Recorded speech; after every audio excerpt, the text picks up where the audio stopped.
don't have a great range. Is that?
All right, we're happy to have everyone here.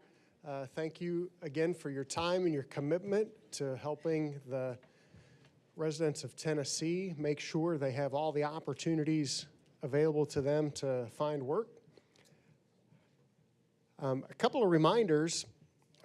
We do live stream this meeting, and it's on YouTube so the public can view it, which means you need to use these microphones that are in front of you. So try to keep them close when you speak. Make sure you hit the button and turn the green light on, and that will make sure that the folks in YouTube land can hear us.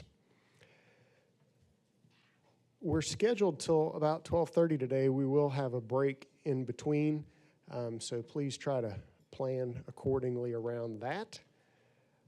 And I'm happy to introduce a new board member to you. Sandra Long is the founder and CEO of SLA Worldwide and is affiliated with the Nashville International Airport. So just happy to have you here.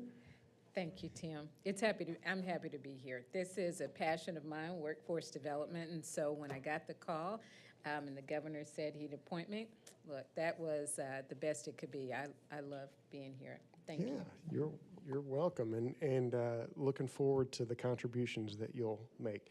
Yesterday, we had a great strategy session, and I'm just so grateful to all of the staff from the state who prepared presentations and gave the board members a better understanding of what our role is and how all of the different departments work together so well for the common goal of making sure our residents are employed. So it went really well, and I think we're all on the same page with where we're trying to go there. So let's go ahead and do the roll call. Eiler, I'll turn that over to you. Make sure to have your microphones ready for response. Good morning. As I call your name, please use a microphone to confirm your attendance audibly. If you are a member of a local workforce development board, please state the local board. If you are representing by proxy and your name is not called, please state your name for the record. Natalie Alvarez. Present. Martha Axford. Present. Brandy Faust for State Senator Paul Bailey. Commissioner Denise Thomas, proxy for Assistant Commissioner Jay Baker. Present. Mayor Mike Progreba, proxy for Joe Baker. Present. Ben Ferguson, proxy for Jason Bates. Present. Tim Berry. Present. Joey Barnett for State Representative Clark Boyd. Linda Botch. Present. Deputy Commissioner Sherelle Campbell-Street for Commissioner Clarence Carter. This is Charles Bryson, proxy for Deputy Commissioner. Billy Dykes. Present. Michelle Falcone. Present. Ben Ferguson. Present. Bill Godwin. Marshall Graves. Proxy, Kevin Vaughn. Kevin Vaughn, proxy for J. Paul Jackson. Correct. Jermaine Freeman, proxy for Mayor Tim Kelly. Present. Policy Director Michael Hendricks for Governor Bill Lee.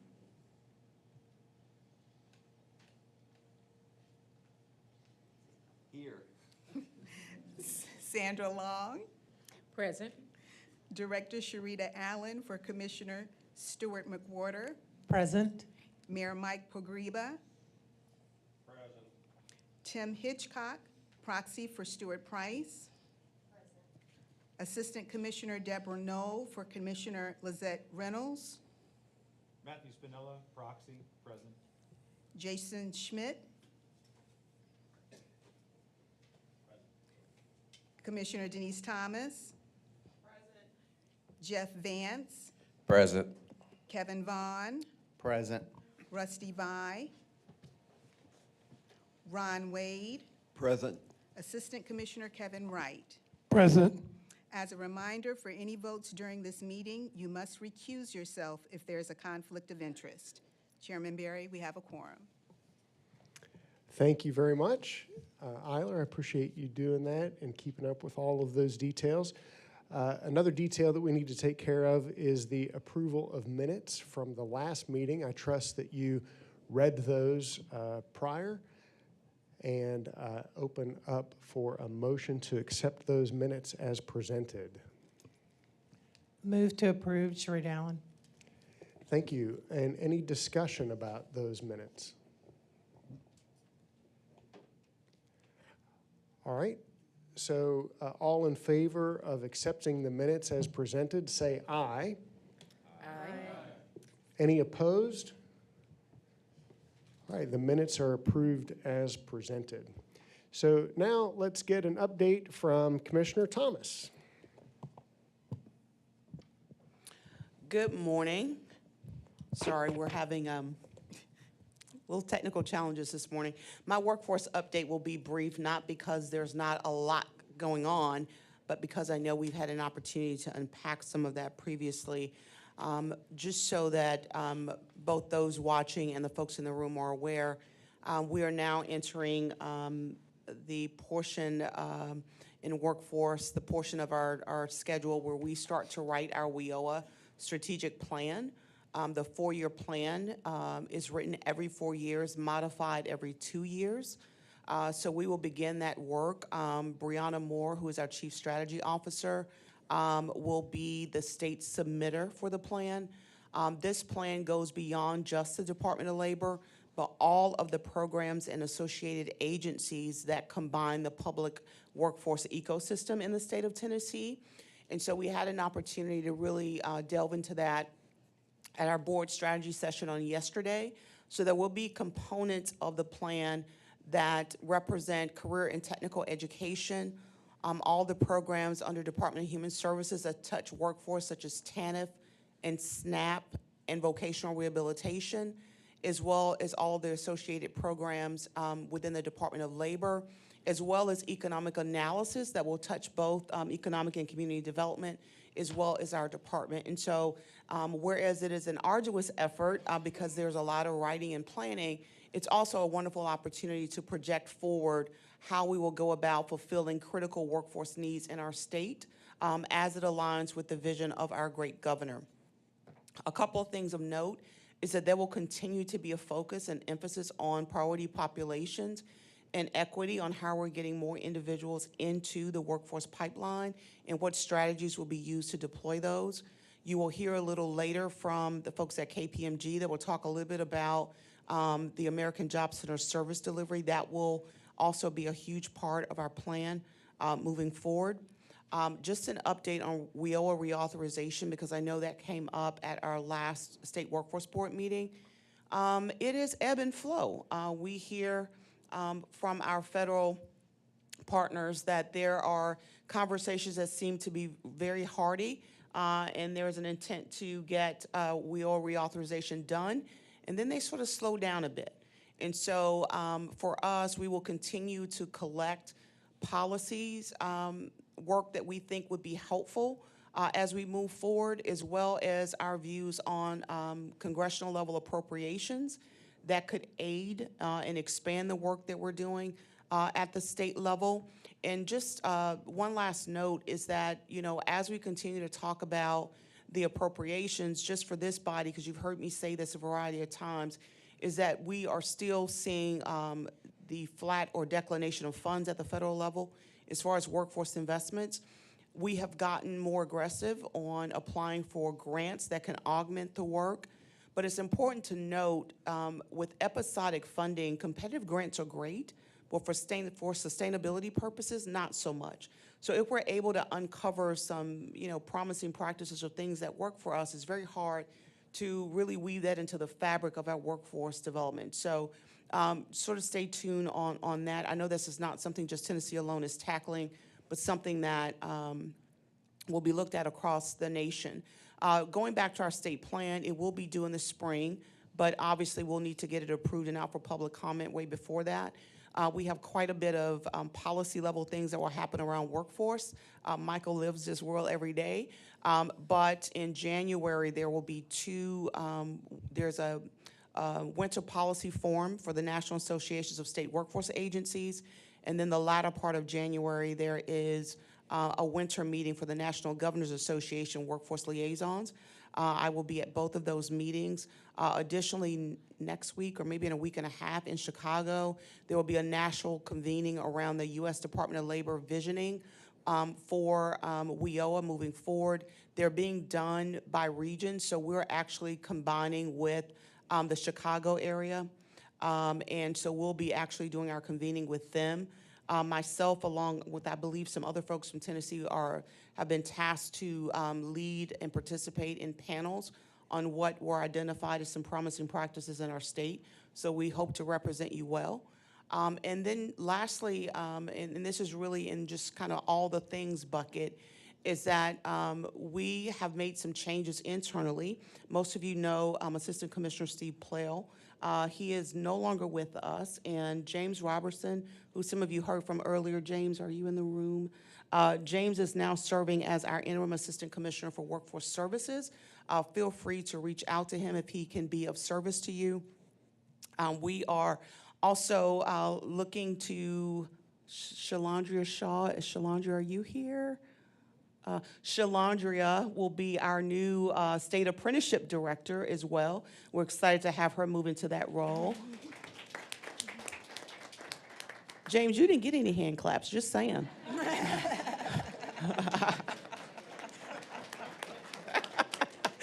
Just kidding with you, James. So we're looking to, as always, expand on the expertise of the folks that have been doing this work and doing it with fidelity for so long. So we're super proud of them.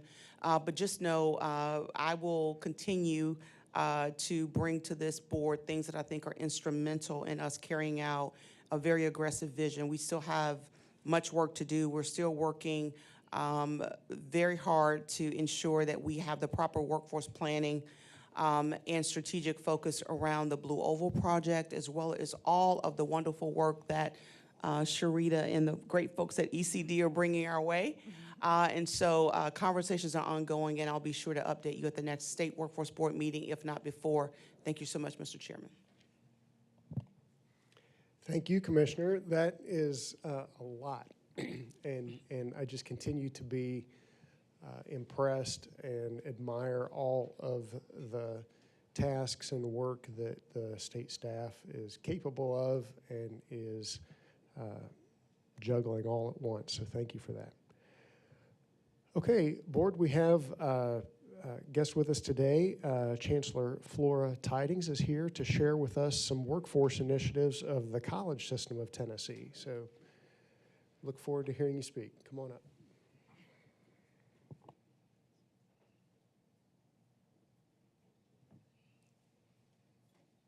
Good morning, everyone. And Commissioner Thomas, thank you so much for inviting me to be here with you today. It's an honor to be able to share and give you a little bit of an update about what we've been doing at the Tennessee Board of Regents, and heavily engaged with Denise and her staff and trying to make some things happen that we're really excited about. At TBR, our mission statement is very succinct. It is student success and workforce development. So we're engaged in the business that you're engaged in, and that's what we talk about, that's what we think about every single day. What you see here are our 3 pillars of our strategic plan: open access, completion, and community and workforce development. And if you are so inclined, you can scan the QR code here that will take you directly to our strategic plan in case any of you have trouble sleeping at night. This will do the trick, I promise you. TBR's community colleges are open access, and I want to unpack that for just a moment with you to let you know what that means. It means we take everybody. Anybody that comes to the door, anybody we can get through the door, we take them in. And so to look at who we're serving, about half of our first-time students are considered low-income students. 60% of all of our first-time students are academically unprepared when they walk in the door. And 30% of our students are adults aged 25 and up. So again, the large majority of our students, when they walk in the door, they have barriers that need to be overcome and that we need to work with them to help them do that. This past year, students earned 21,733 post-secondary credentials at the college, and as you can see, that bottom line is a little bit shorter than the year before. This is what you're looking at is our post-pandemic graduates. So we had a loss in enrollment at our community colleges, and now that is what you see reflected in that loss of degrees achieved and credentials that were given out. But the good news is we are back up in enrollment. We are through with the pandemic, we are past that phase, and now we have seen a turnaround for this fall that we're pretty excited about. Dual enrollment this last year was where we had our largest increase in enrollment. Again, it was our fastest growing area, and some of the DE grants are directly tied to that career and technical fields of study that we talk about. In dual enrollment, we are up 68% from 2015 to 2022 from where we started then. And just over this last year, we were up 23% in dual enrollment. So again, I want to congratulate the state of Tennessee for the opportunities that they provide for dual enrollment.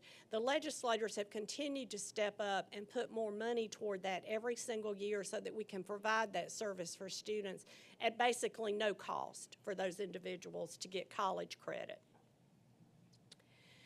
The high demand fields where dual enrollment is the most active is welding technology, the healthcare end, and our farming operations technology fields, which a lot of people get a surprised look on their face when I talk about our farming operations technology. But this is quite inclusive and looks at not only the scientific approach to it, but also we're looking at the operations with drones and the technology that's used within the field now in helping individuals be better prepared.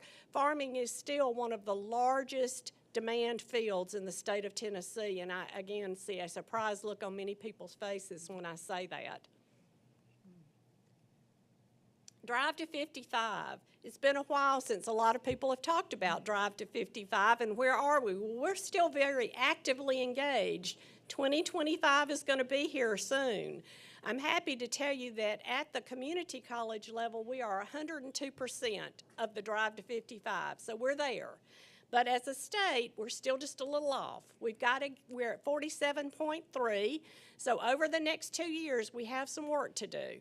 I do believe if we continue to work hard with enrollments being up again, I hope that we are going to reach that by 2025. Over the last year, we have been engaged in a process at Tennessee Board of Regents that we've been calling Reimagining the Community College Experience. One of the issues that we deal with is a lot of the people that walk in the door don't ever walk across the stage to graduate, and that's an issue. We've tried to figure out where are we losing students, how can we help them stay engaged, how can we help them to a career. And while studies show those that walk in the front door and only take 1 or 2 classes still have an income higher than somebody that never walked in the door, we also know those that actually get a certificate or a diploma make much more, have a much better income potential than those that don't finish. So what have we been doing?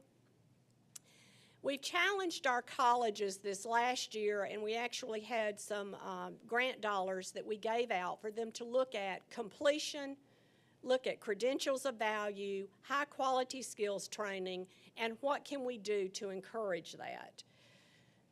The Reimagined College, which launched this fall with 4 of our colleges, looked at all first-time students that are walking in the door, and we did this in strategy with our business and industry partners on what was important to them in the avenue of skill sets. What did they need to be receiving from individuals when they finished? Were 2 or 3 classes enough to put those individuals to work? Or did they need to have that entire degree to begin work? Because the goal is to get everybody gainfully employed in a job that they love with a career opportunity. In the experience, again, we focused on career exploration, skills, and workforce credentials. We explored the career paths with a way that is very intentional now. All students encounter an intensive college career specialist counselor that is going to work with them all the way through. They are also working on building their career-ready skills, and then we stacked the credentials so that they are actually getting a credential with those first 3 or 4 courses that they take, rather than coming into college, and most of you probably did this, you started college with a schedule in your hand, and that very first year, that schedule probably had English, math, and psychology on it. You walked into college and you took English, math, and psychology, and how many of you got real excited about that?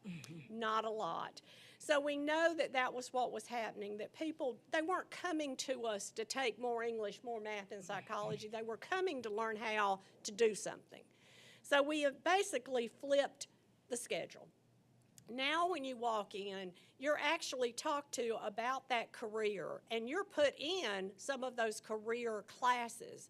So if your goal is to go into advanced manufacturing, you're doing manufacturing, advanced manufacturing, that very first term. So you are getting your hands in it, you're working with it, you're getting excited about why am I here, rather than let me get through all of this developmental studies, this English, math, and psychology.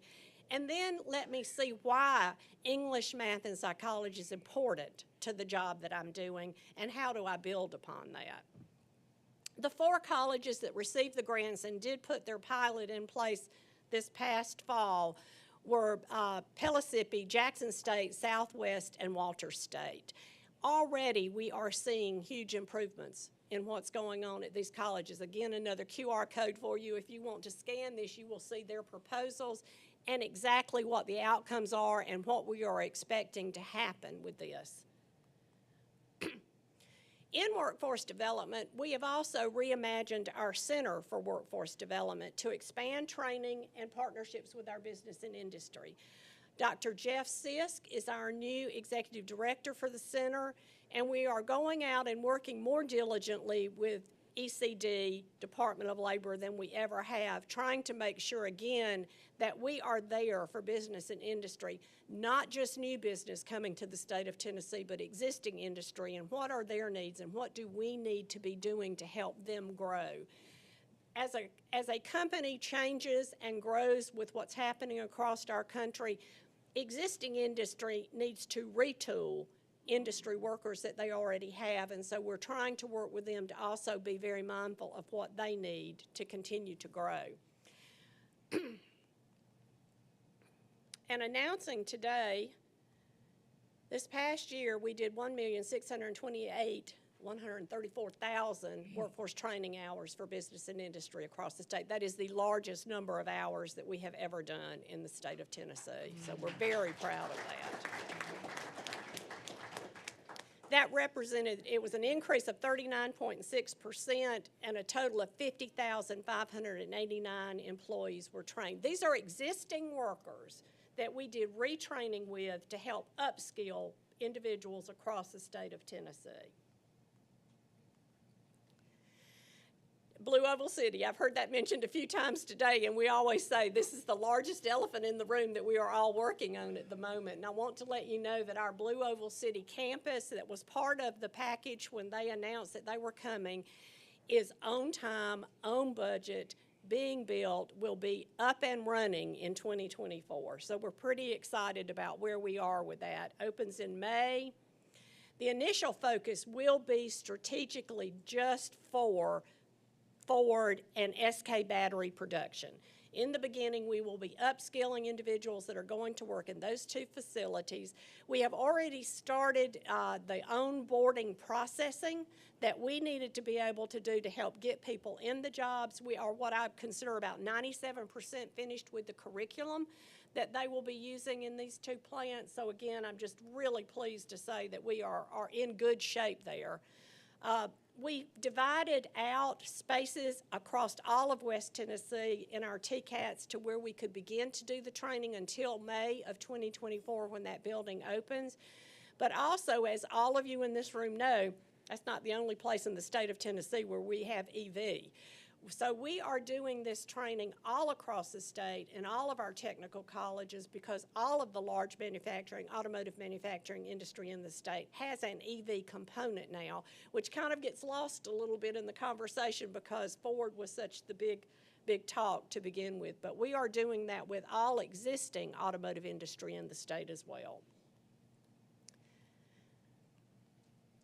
The TCAT will expand to other training once we have Ford up and running, and that's an important component to understand that when this building was built, it was built directly for us to begin to get Ford up to speed, but this will be a freestanding TCAT with all other programs included in it for Jackson and West Tennessee area once we get Ford trained to the level that they need to be. And also, the one that I really like to talk about is the $1 billion that Governor Lee put into the budget last year and that the legislators voted and passed for capital construction for the Tennessee Board of Regents. $1 billion. Generational investment, never happened before. That is 29 projects across the state of Tennessee that we're going to be doing. It took our master plan and completely funded everything that was in our existing master plan for the Technical College of Tennessee. And this is where they're located. It is spread out pretty equally across the state, across the 3 grand divisions. Everybody is pretty much getting something in their area. For some colleges, this was actually a complete new campus being relocated to new land. If you are aware of our system, if you visited our colleges, you know that many of them were built over 60 years ago. And when they were initially built, the buildings were built as high schools. They had a one-size-fits-all model, and they just kind of dropped it all across the state. The same building was just built all across the state. And again, it was built when the technical colleges were under the DOE in the state of Tennessee. And so they were very reflective of a high school, which was very good at the time, worked well at the time, but it's very difficult to retrofit or redo cinder block buildings. And that's kind of what we had at many of them that were 60 years old. So we couldn't go in and put high base spaces in many of them. The electrical circuitry was worn out. And if you can imagine 60 years ago as to what we're dealing with technology now, it's completely different. The buildings that we are designing and building, and no one can predict what 60 years will look like in the future, but we are trying to be very cognizant of the fact that it will look different than it does today. And we are trying to build these new buildings with the thought in mind that whatever is happening in 60 years, these buildings can be retrofitted. They can be redone so that they can meet the needs of business and industry across the state. Extremely exciting. We have a very aggressive schedule. We do plan to have all of this completed by 2026. So y'all stay tuned and look for these groundbreaking announcements as they're coming out. But it is the most exciting thing, I think, that could ever happen to a state. And when I'm out meeting with peers across the country, and I can't help but tell them about the $1 billion that we received. And they'll look at me and say, well, is that bond money? And I just love to look at them and say, no, that's cash money, because the state of Tennessee is run extremely well. So proud and so thankful to Governor Lee and the legislators for what they provided for us. Also last year, we received money in the budget, $10 million to promote and expand what we were doing with commercial driver's license training. As you know, we have had a supply chain shortage. Anybody that's ordered from Amazon last year knew that we had a supply chain shortage. You hear it, and now we still hear it blamed on that. That's become everybody's buzzword. Well, we can't get it. Well, it's supply chain shortage. So again, the governor stepped up and said, what can we do to change this? How can we help? And we knew that part of the answer is there was a lack of drivers. There was simply not enough drivers to go out and drive the trucks. So with this money, we were able to expand capacity. Previously to that, we could train about 350 people a year. with the money that we received, we were able to buy new trucks, hire new instructors, and we increased capacity to 930 students now per year that we're training.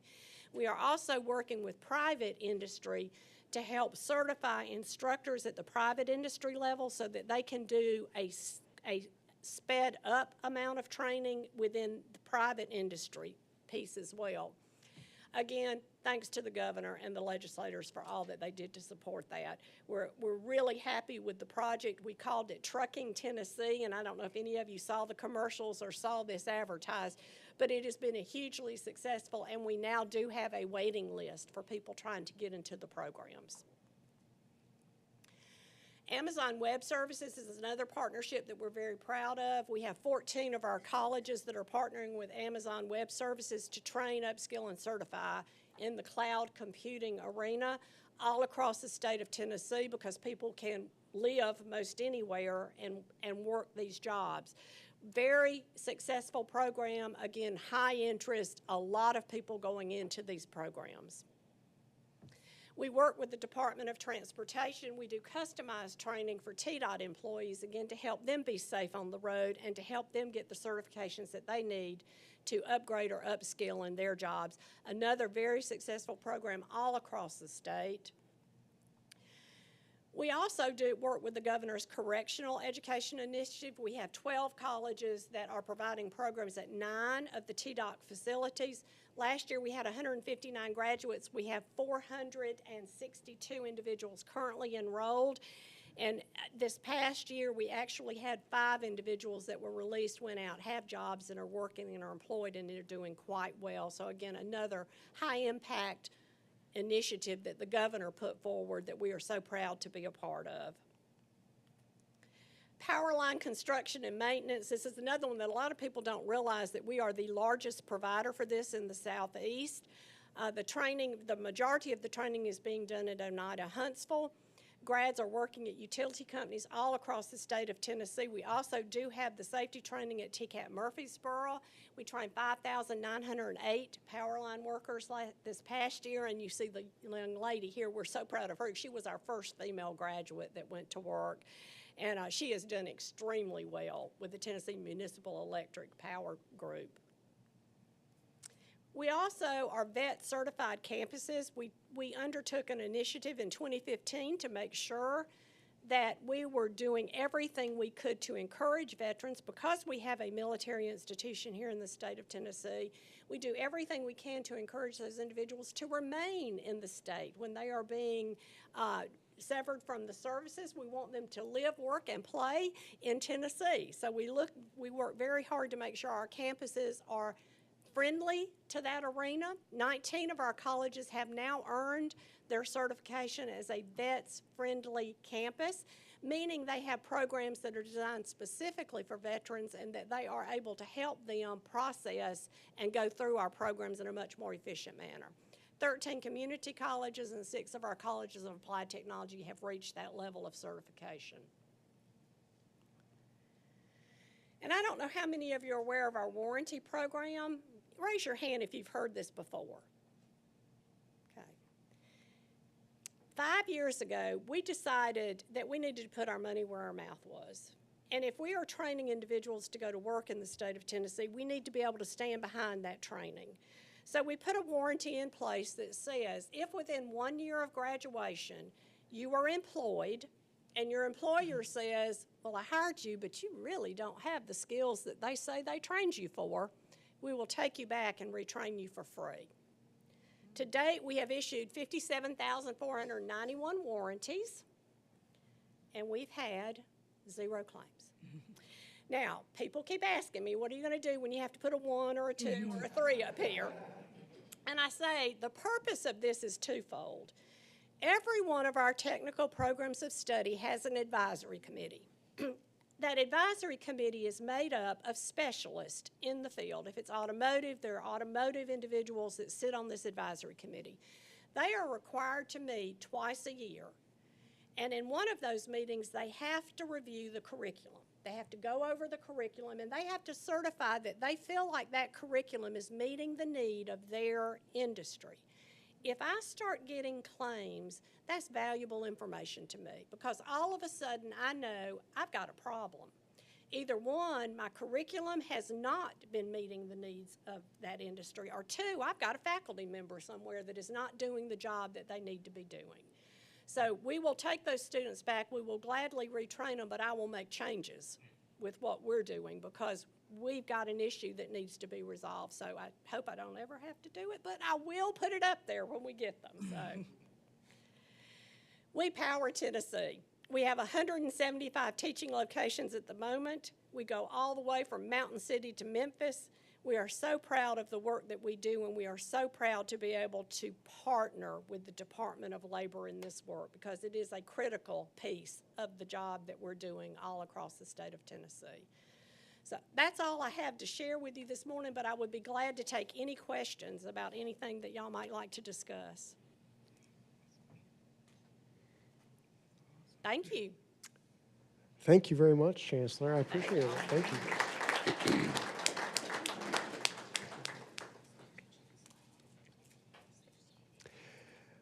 All right. It's pretty prevalent in the news and discussions how child care, not just in Tennessee but across the country, is a challenge for folks who are trying to work and either enter the workforce or stay in the workforce. So we're going to hear from Blair Taylor. She's the president and CEO of Tennesseans for Quality Early Education. Come and tell us what you know.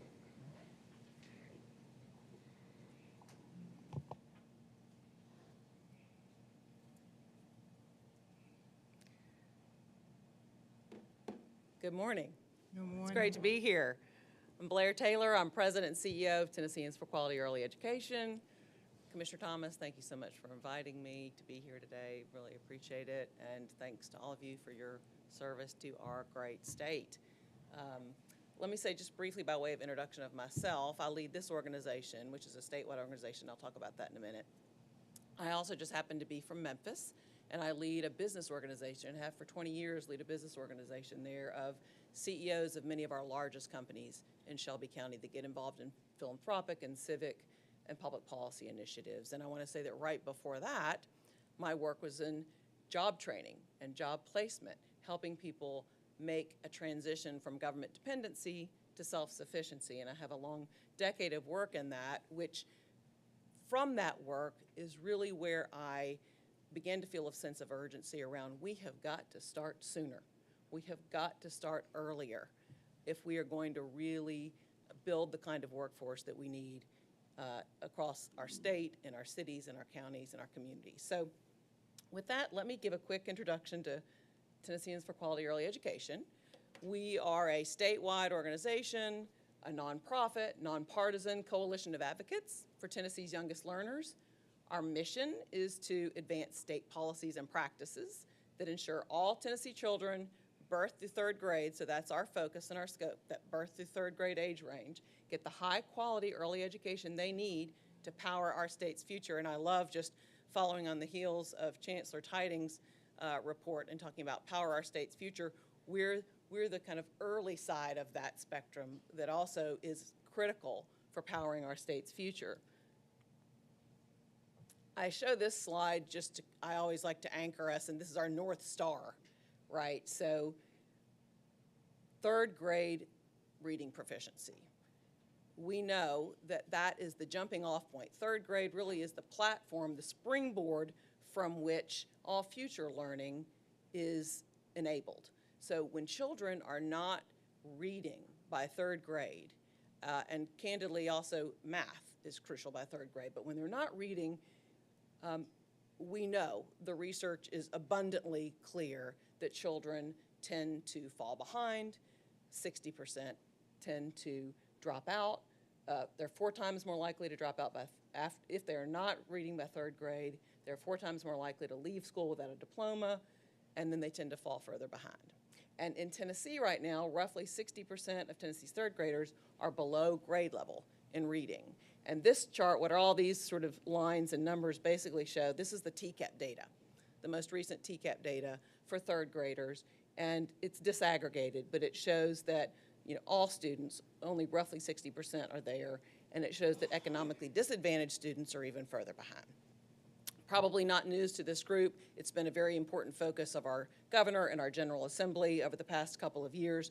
We've pumped a lot of great resources into our K-3 and how we're going to boost those third grade reading scores, but we've still got a long way to go. And candidly, we're hearing a lot, overwhelmingly, that children are arriving to kindergarten so far behind that it's catch-up work beginning in K. So what are the solutions? Creating a cycle of success. This is, we think of it in terms, our framework is buckets, 3 buckets.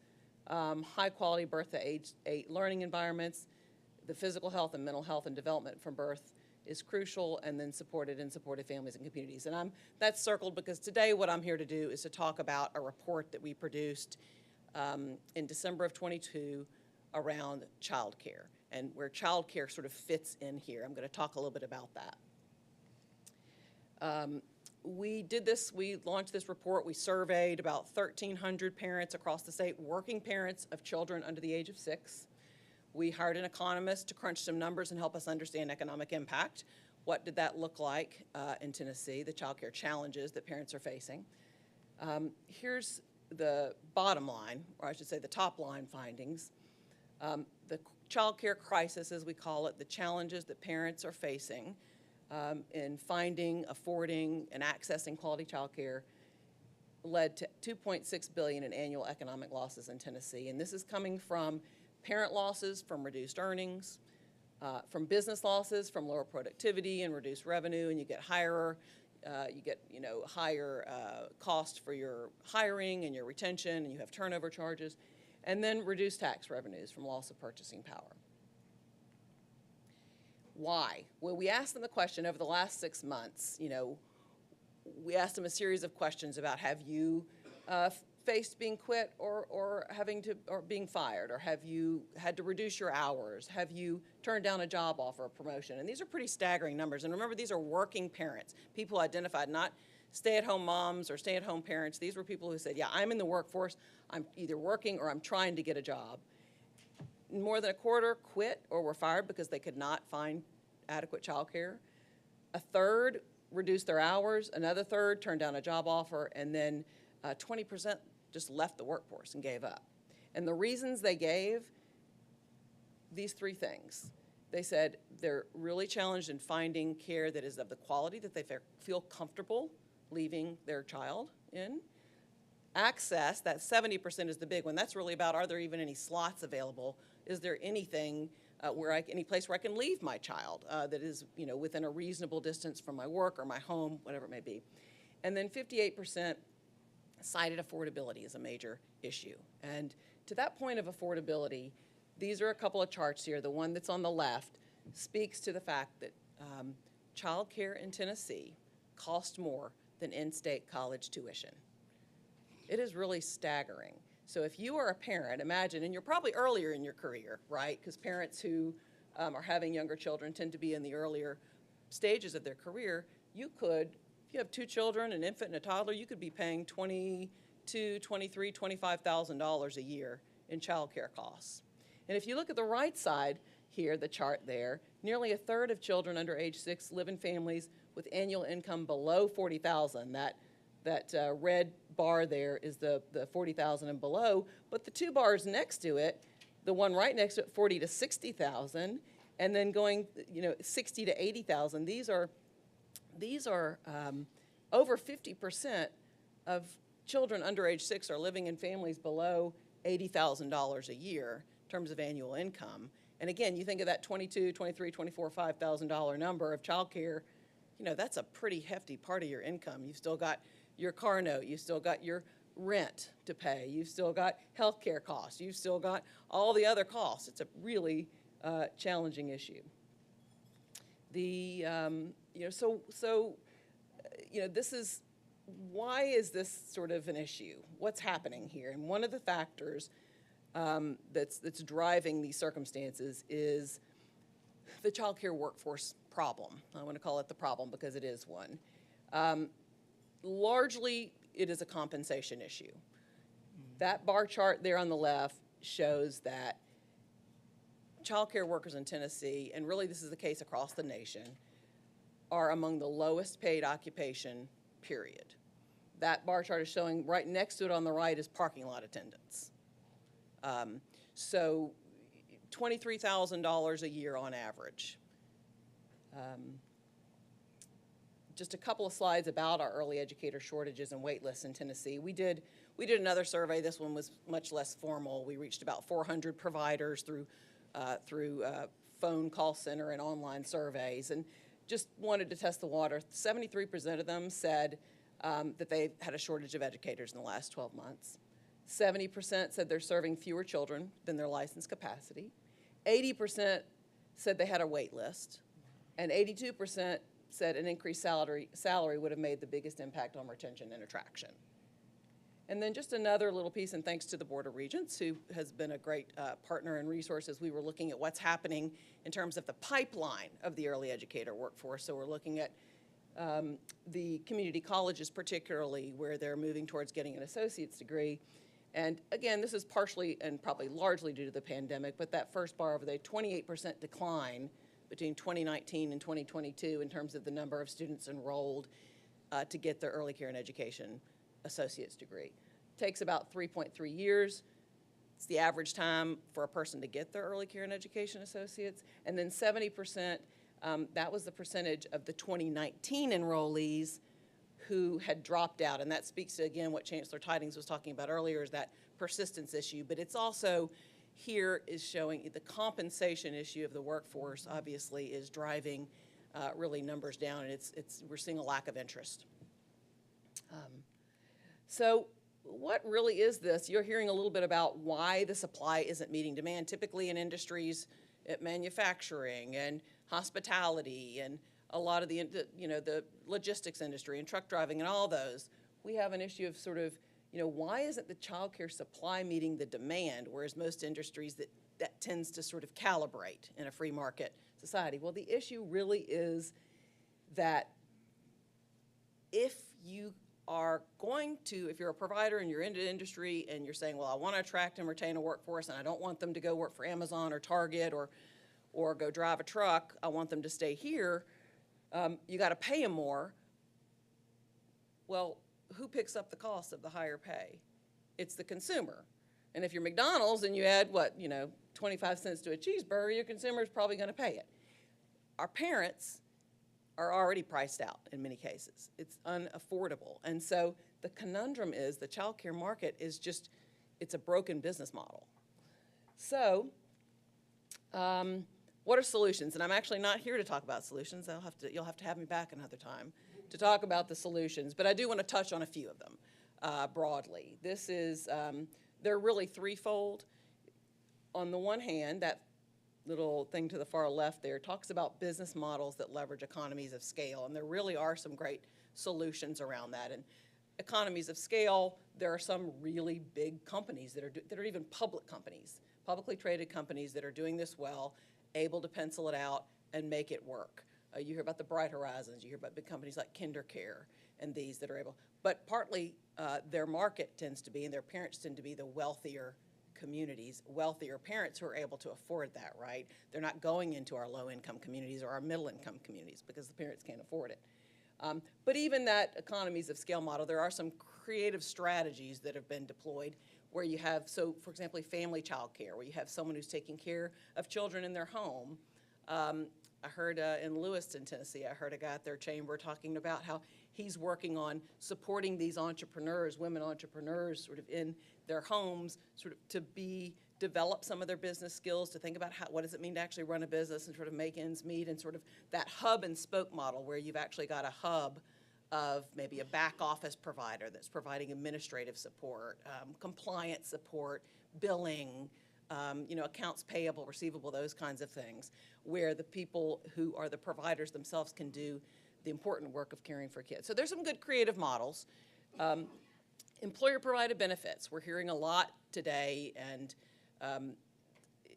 there's a range of things that employers can do and are doing to address the child care crisis. Some of the big, we hear a lot about employers who are some of the big employers, larger employers, actually making investments in on-site child care or near-site child care for their employees, and that does require a major investment in brick and mortar. It does require, having the size and breadth and diversity of a workforce who is going to actually be able to fill up a center and do a center. So these typically are strategies for bigger employers, but there are strategies, and I'll just speak to it in a minute in the next slide, but there are some strategies where employers can make contributions to their employee child care needs.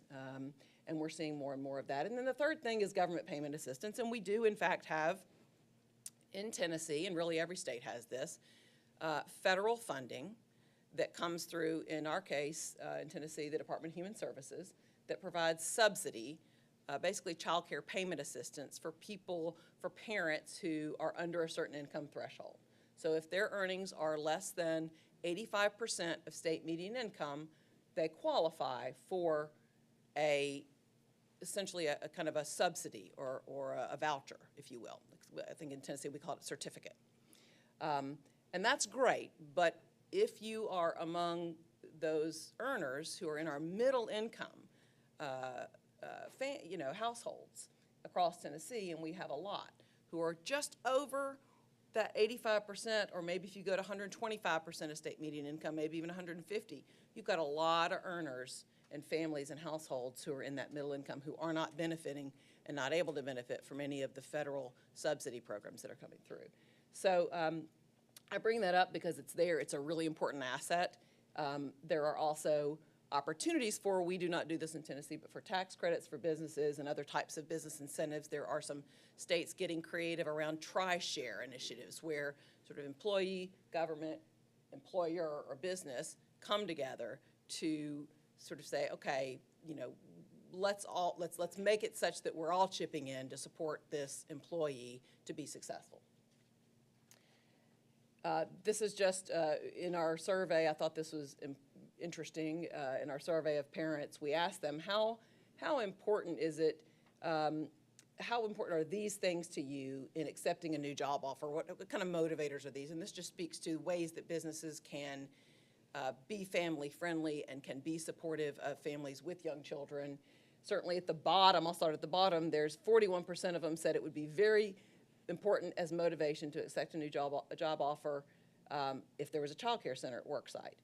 46% going up from the bottom said financial assistance for child care. But there are some other options, those top three. Flexible working days, 74% said flexible working days can make a big difference. Flexible working hours, and then a work from home option. Just, when we talk a little bit about this, so what's we think about benefits for businesses, and that was really just kind of featured on that last slide. The benefits for businesses, this can impact the more you invest in your employees, particularly in this day and age, and where we have a tight labor market, and it is very competitive for workers, the more you can invest in things that matter to them like this, the more you're going to be able to improve your attraction of workforce and your retention of your workforce and reduce your turnover costs. From a community perspective or a state perspective and a government perspective, it's really important. This is called the economics of human potential. This is the famous Heckman curve. James Heckman, he was a Nobel Prize winning economist out of the University of Chicago. And this goes back to what I said at the beginning when I realized, and I was working in job training and workforce development for adults, and I realized, my gosh, we have got to start earlier. It's intuitive that the earlier you start and the better path you put young people on earlier, the less remediation that we're going to have to do. And candidly, the less hard it's going to be on that child or that student and their family. So this really just shows that that's actually been put to numbers. Economists have said and quantified and done extensive research about the return on investment for high-quality early learning programs, and they have to be high quality, and that goes to the qualifications of the workforce, right? The caregivers, the early educators, that's where the rubber meets the road. But bottom line is, post-secondary is crucial. I am so proud of our state and all that we have done in the post-secondary space. It is amazing, and it is crucial, and we can't do without it. We have not done near anything close to that in terms of investments for our early learning programs and our early investments. And I would posit that it's time for us to think more seriously about that. because there's a triple bottom line. High-quality childcare is economic infrastructure for all the reasons we've been talking about. When you do it right and you do it well, and that return on investment slide before showed that, when you do it well, children can get a strong early learning foundation that prepares them for success in school. It makes a huge difference if by third grade they're actually reading at grade level, and that starts in the 0 to 5 years. By the time they get to kindergarten, they really, many cases are already behind. What if we change that? The second thing, it helps parents earn a living, right? This is about the workforce of today and the workforce of tomorrow. Children get a strong start. Parents can earn a living because their children are cared for in a safe but also educationally rich and nurturing environment where their young brains are being developed and they're learning early language and literacy and numeracy skills. And businesses can grow because you've got a productive workforce. You've got a great child care. You've got parents who are comfortable that their children are in a good place and happy and learning and thriving. And you've got a workforce then that is able to focus on doing a good job for our businesses and helping grow our economy. So with that, I'll leave you with just that concept about parents, government, business together.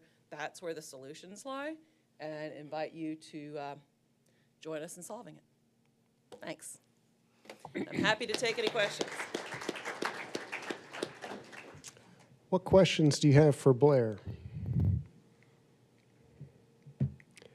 It's hard. Yeah, go ahead, please. So Blair, thank you again for being here. I know how passionate you are about this work, and thankfully we've had an opportunity to synthesize on some things. But for this board, Yeah.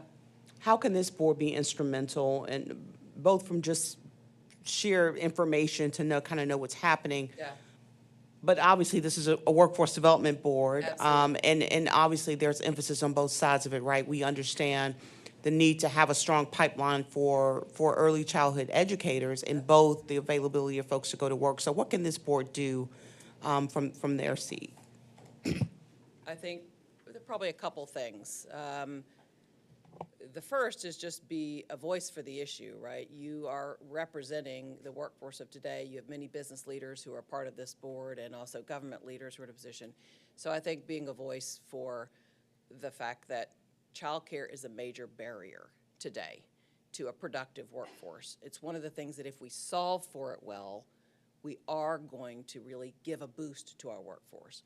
The second thing, and there's probably 3 or 4 things, but I'll just say one other thing that's been top of my mind is the early educator workforce, right? We're hearing a lot about teacher shortages for our K-12 system, both here in Tennessee and across the nation. The same is the case for the early educator child care workforce. One of the things that I'm excited about in our state are grow your own options and opportunities and career and technical education opportunities for us to help prepare young people for at least early careers as educators. So I, in terms of workforce development, in terms of partnerships with our community colleges, and I think, I get excited about the opportunity in our education system, our high school education system. I get excited about the opportunities there, and I think the Grow Your Own, the apprenticeship models, which is part of the Grow Your Own. I know you have a person who's head of apprenticeships now. I just noticed your new appointment, your new person. So I think there's some real opportunities to do more in the apprenticeship realm there too.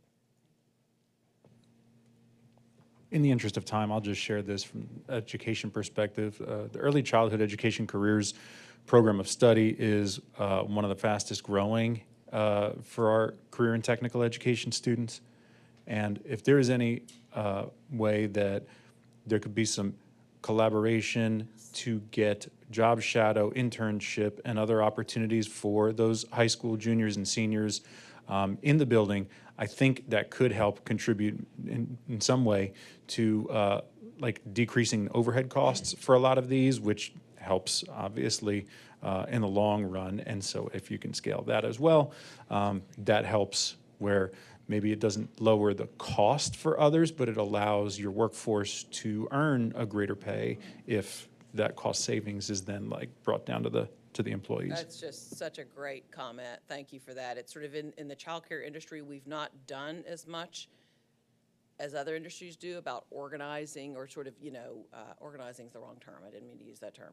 But in terms of connecting and partnering with community colleges and with our high school CTE programs in a more formalized way with the job shadowing, all the things you mentioned. I think that's a great insight and excited about opportunities there.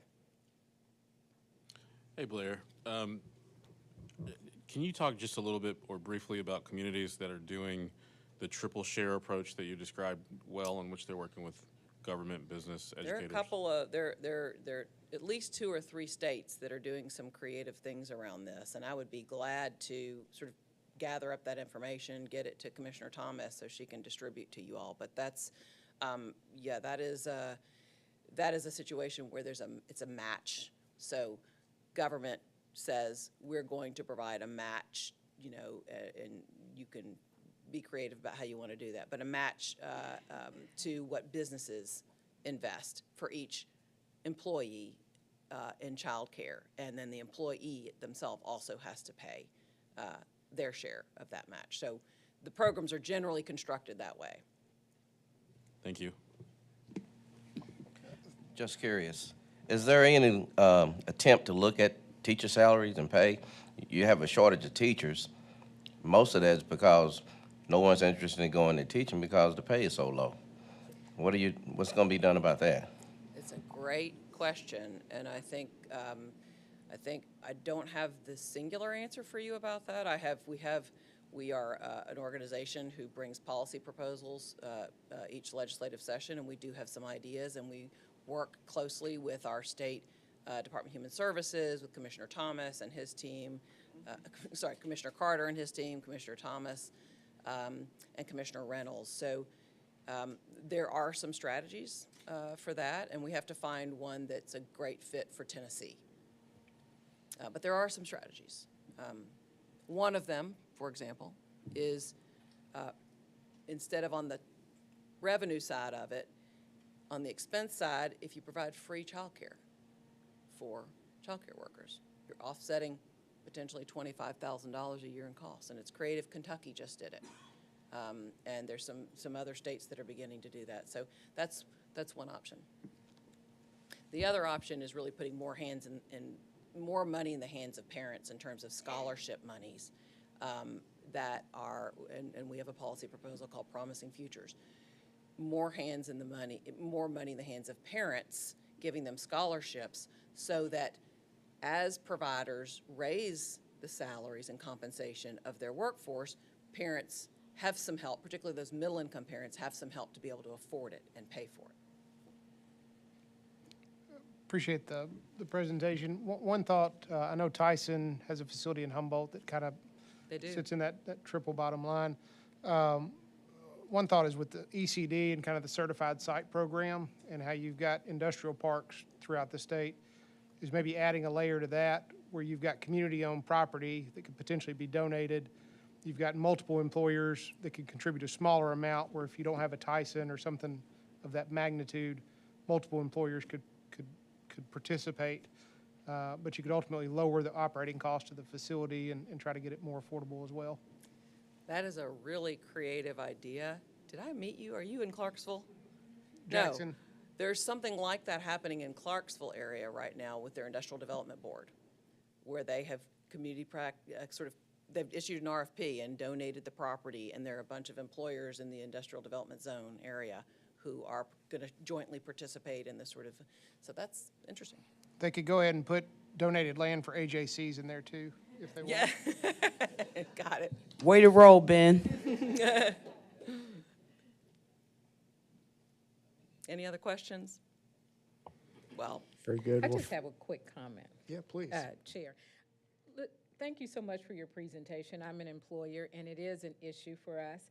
I'm glad that you did come and share with us the challenges. I would say to you, what's important, as I look around this room, I know there are doers in this room, and we are so solution-oriented, so you'll have to come back and talk about the I will. solutions. If they're like me, we're going to walk away and think, man, we need to know how to help, right? How do we help solve this? And so mine is really a comment. We must have ideas and solutions from experts, right? We're not the experts. I'm just an employer and now appointed to the board, but we have to have experts say, here are some ideas. And so that next half of that presentation is going to be critical.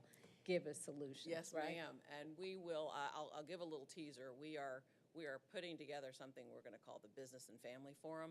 And in fact, the sponsors of this report that I just presented on were chambers of commerce across our state. So this is an issue we are going to be partnering with chambers of commerce and business organizations where we're going to have an ongoing sort of virtual forum to be able to talk about solutions, bring in experts, bring in practitioners, people who are solving this and or who've solved it in a variety of different ways. So we would be delighted to invite you all to participate in that. But I'll Thank also you. come back. Thank you. Very good. Excellent discussion. Obviously, a topic that is important to all. So thank you, Blair. I appreciate your Thank time you. with Thanks us. for having me. Thanks for Yeah. giving me the time today. Okay, next. Yes, please. Next, we're going to hear from Victoria Hirschberg. She is the Interim Director of Transportation Network Growth Opportunity. So come tell us about your initiatives.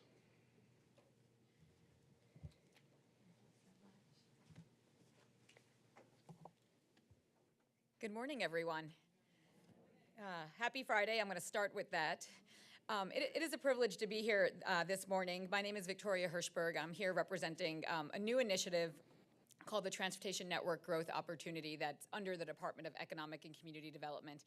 But I'm going to take a second and tell you a little bit about myself and how I got here today, but also just how incredibly, this entire week I've been in Johnson City, I've been in Memphis, I've been here in Nashville, and had some pretty great conversations with faculty researchers, had some great conversations here today that what we're talking about workforce and some of the challenges and opportunities. We've looked at research assets at East Tennessee State University and talked about rural healthcare.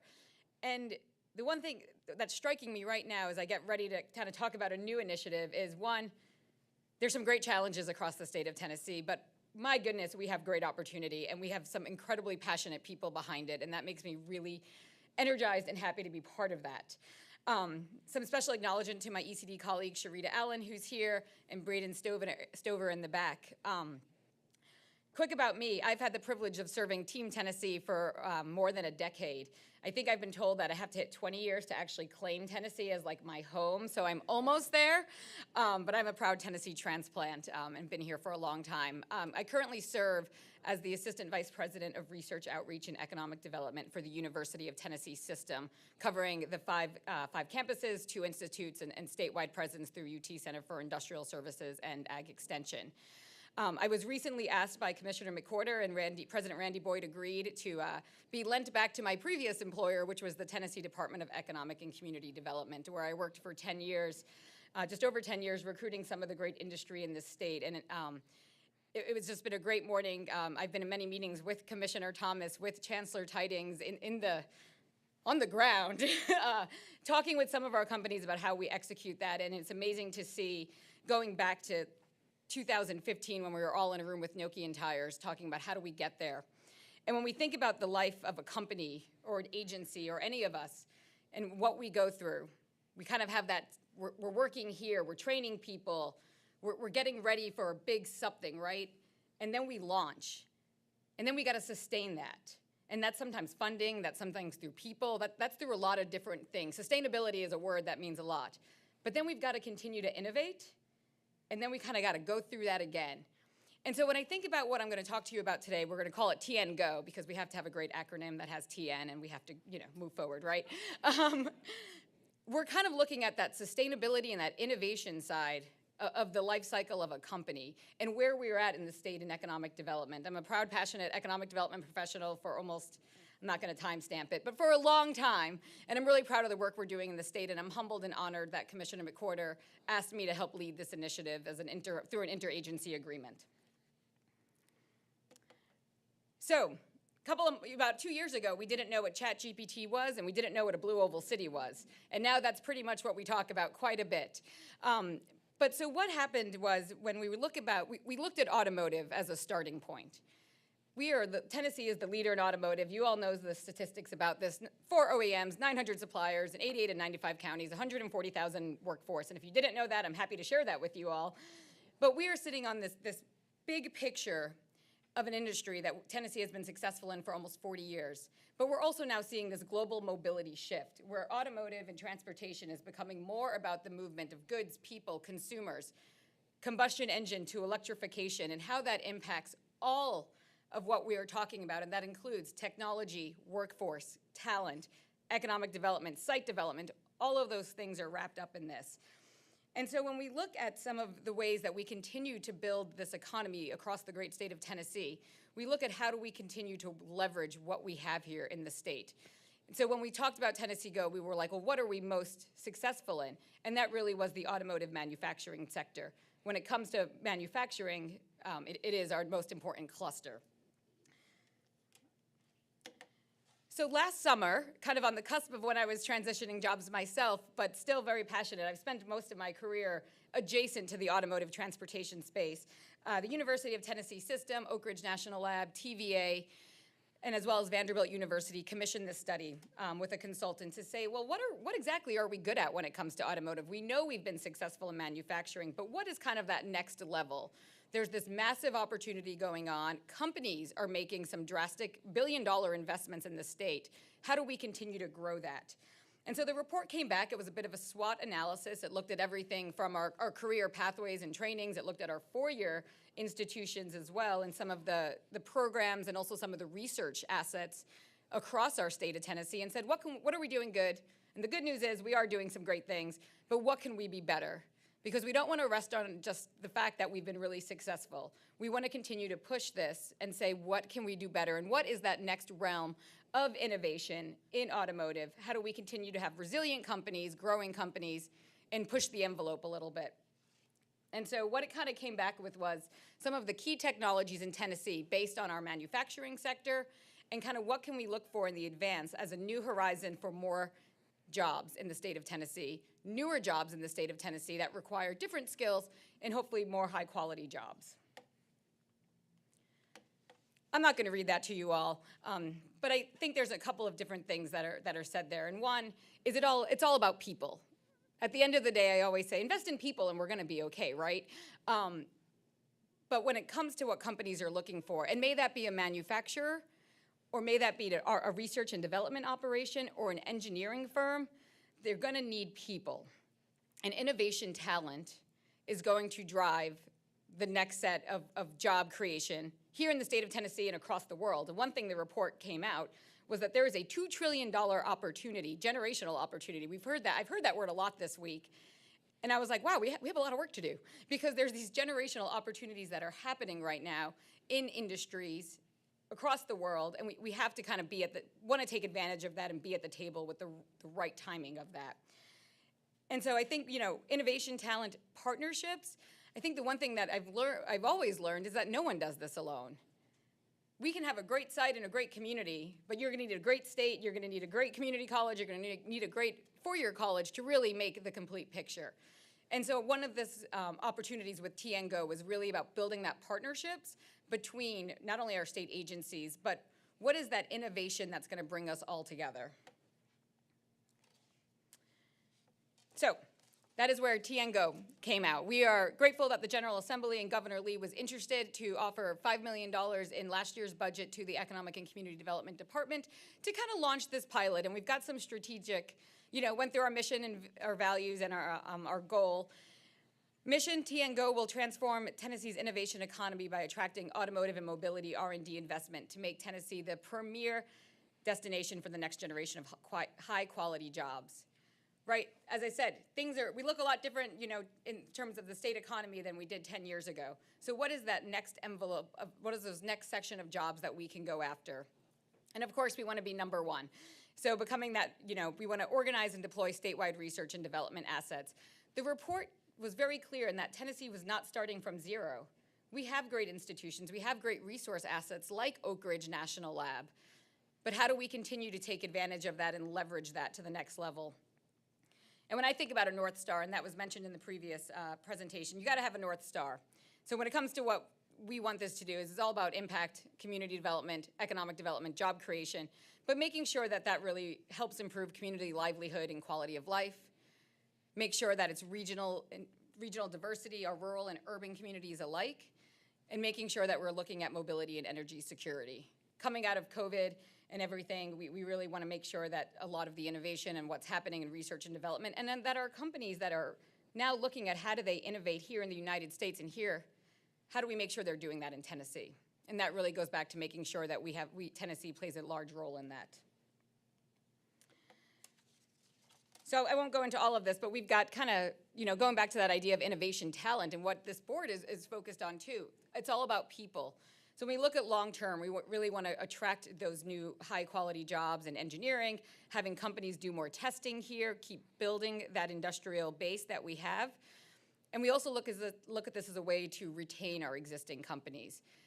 With this, when we look at specifically at automotive, there's going to be some really big winners, and there may unfortunately be some companies that are not going to fare well. And how could more research and development and innovation that's spurred out of our Tennessee universities, our Tennessee research assets, help change that, maybe help change that narrative a bit? So we have 3 kind of specific goals, at least till June 30th, 2024, as we continue to kind of evolve this. I think TN-GO, to be honest, is kind of looking at a case study in time, because it is our most important, automotive is our most important manufacturing sector. But how do we evolve that maybe to other pillars, other sectors? And so we're looking at this kind of, is this a start of something bigger? We hope it is. But looking at marketing and stakeholder engagement, the one thing that I've noticed is that I've talked to a lot of companies. We all have talked to a lot of companies. Why are we not talking to companies about how to further build their presence in the state of Tennessee? Let's do that.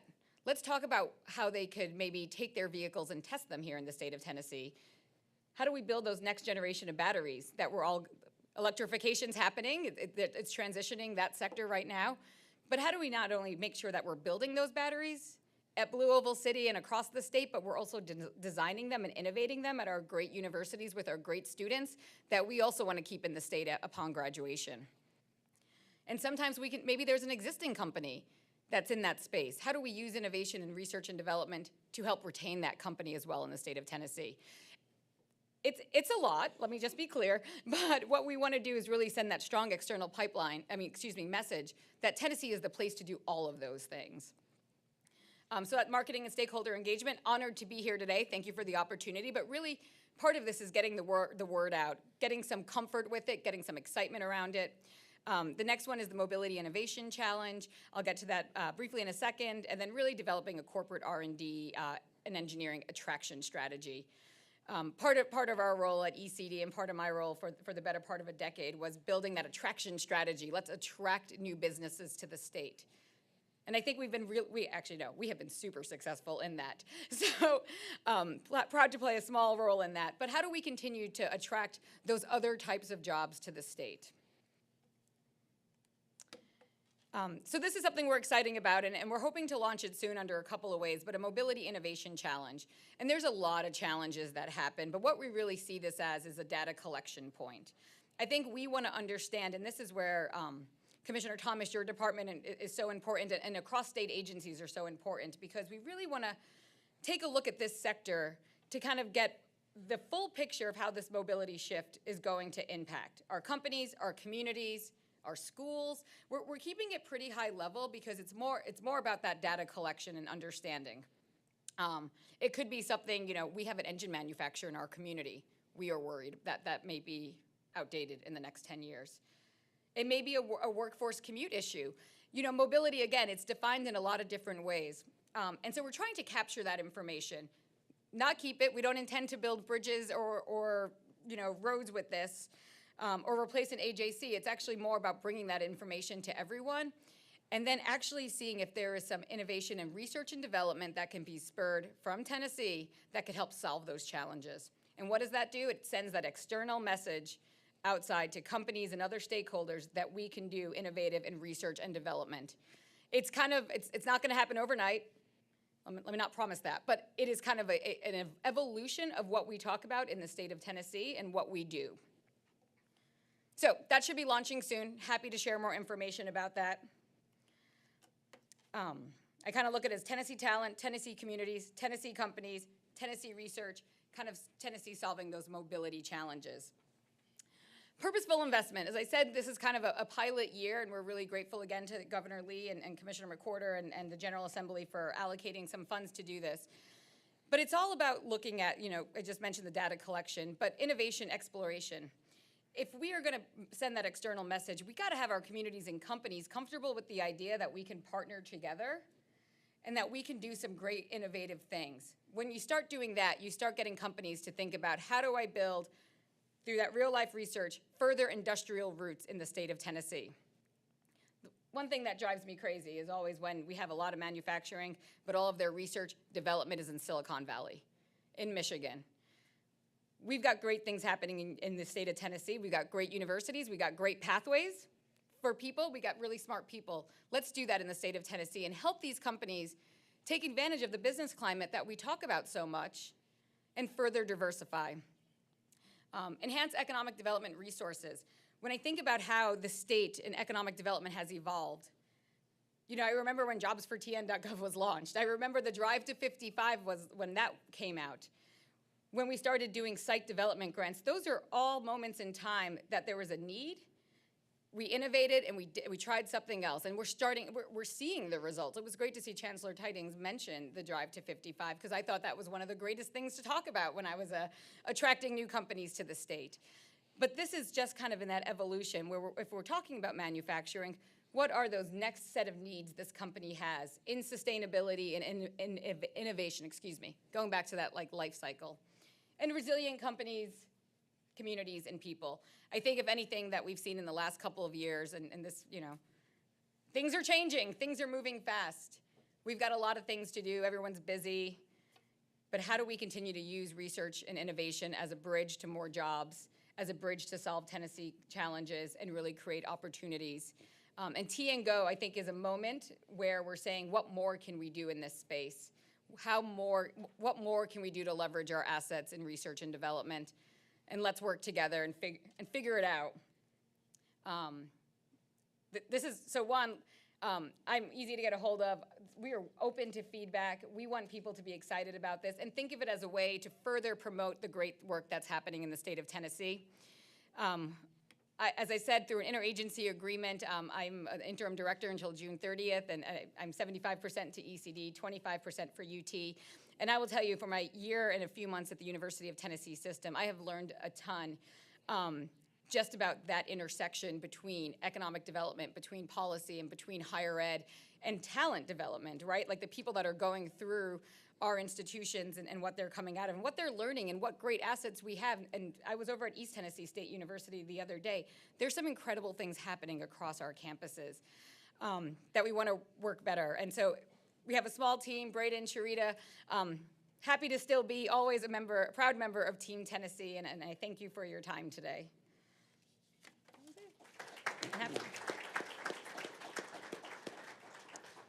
Happy to answer any questions. Yeah, that is exciting. What questions might you have for Victoria?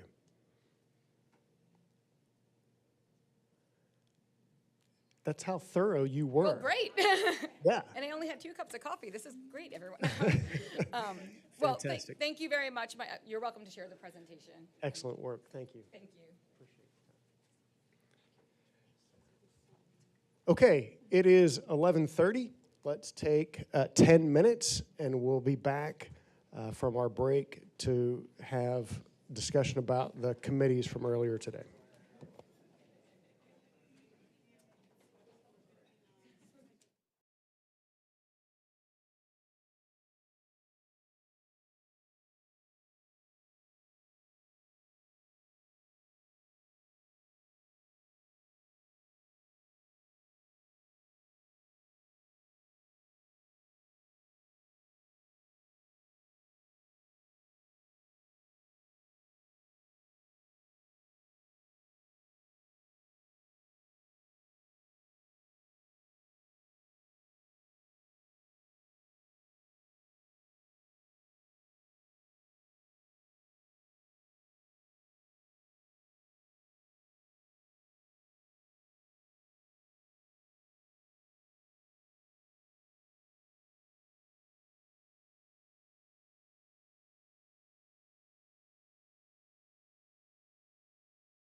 Okay. So normally, we would have reports from 3 different committees. Today, before the meeting, we combined our committees for one large committee meeting. And it was, oh, sorry. But we'll be talking about those committees later on. Instead, we're going to hear from KPMG and the update that they have on some research they've been doing.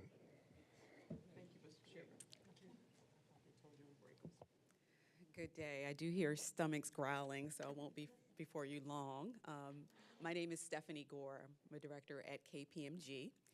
And before I jump into the details of our program evaluation and what we're doing for Tennessee, I just want to address the elephant in the room. I'm in Tennessee. My last name's Gore, but there's no evidence that I'm related to Al Gore, but we're still investigating that. And so just wanted to, it comes up occasionally, especially in DC, actually more than Tennessee.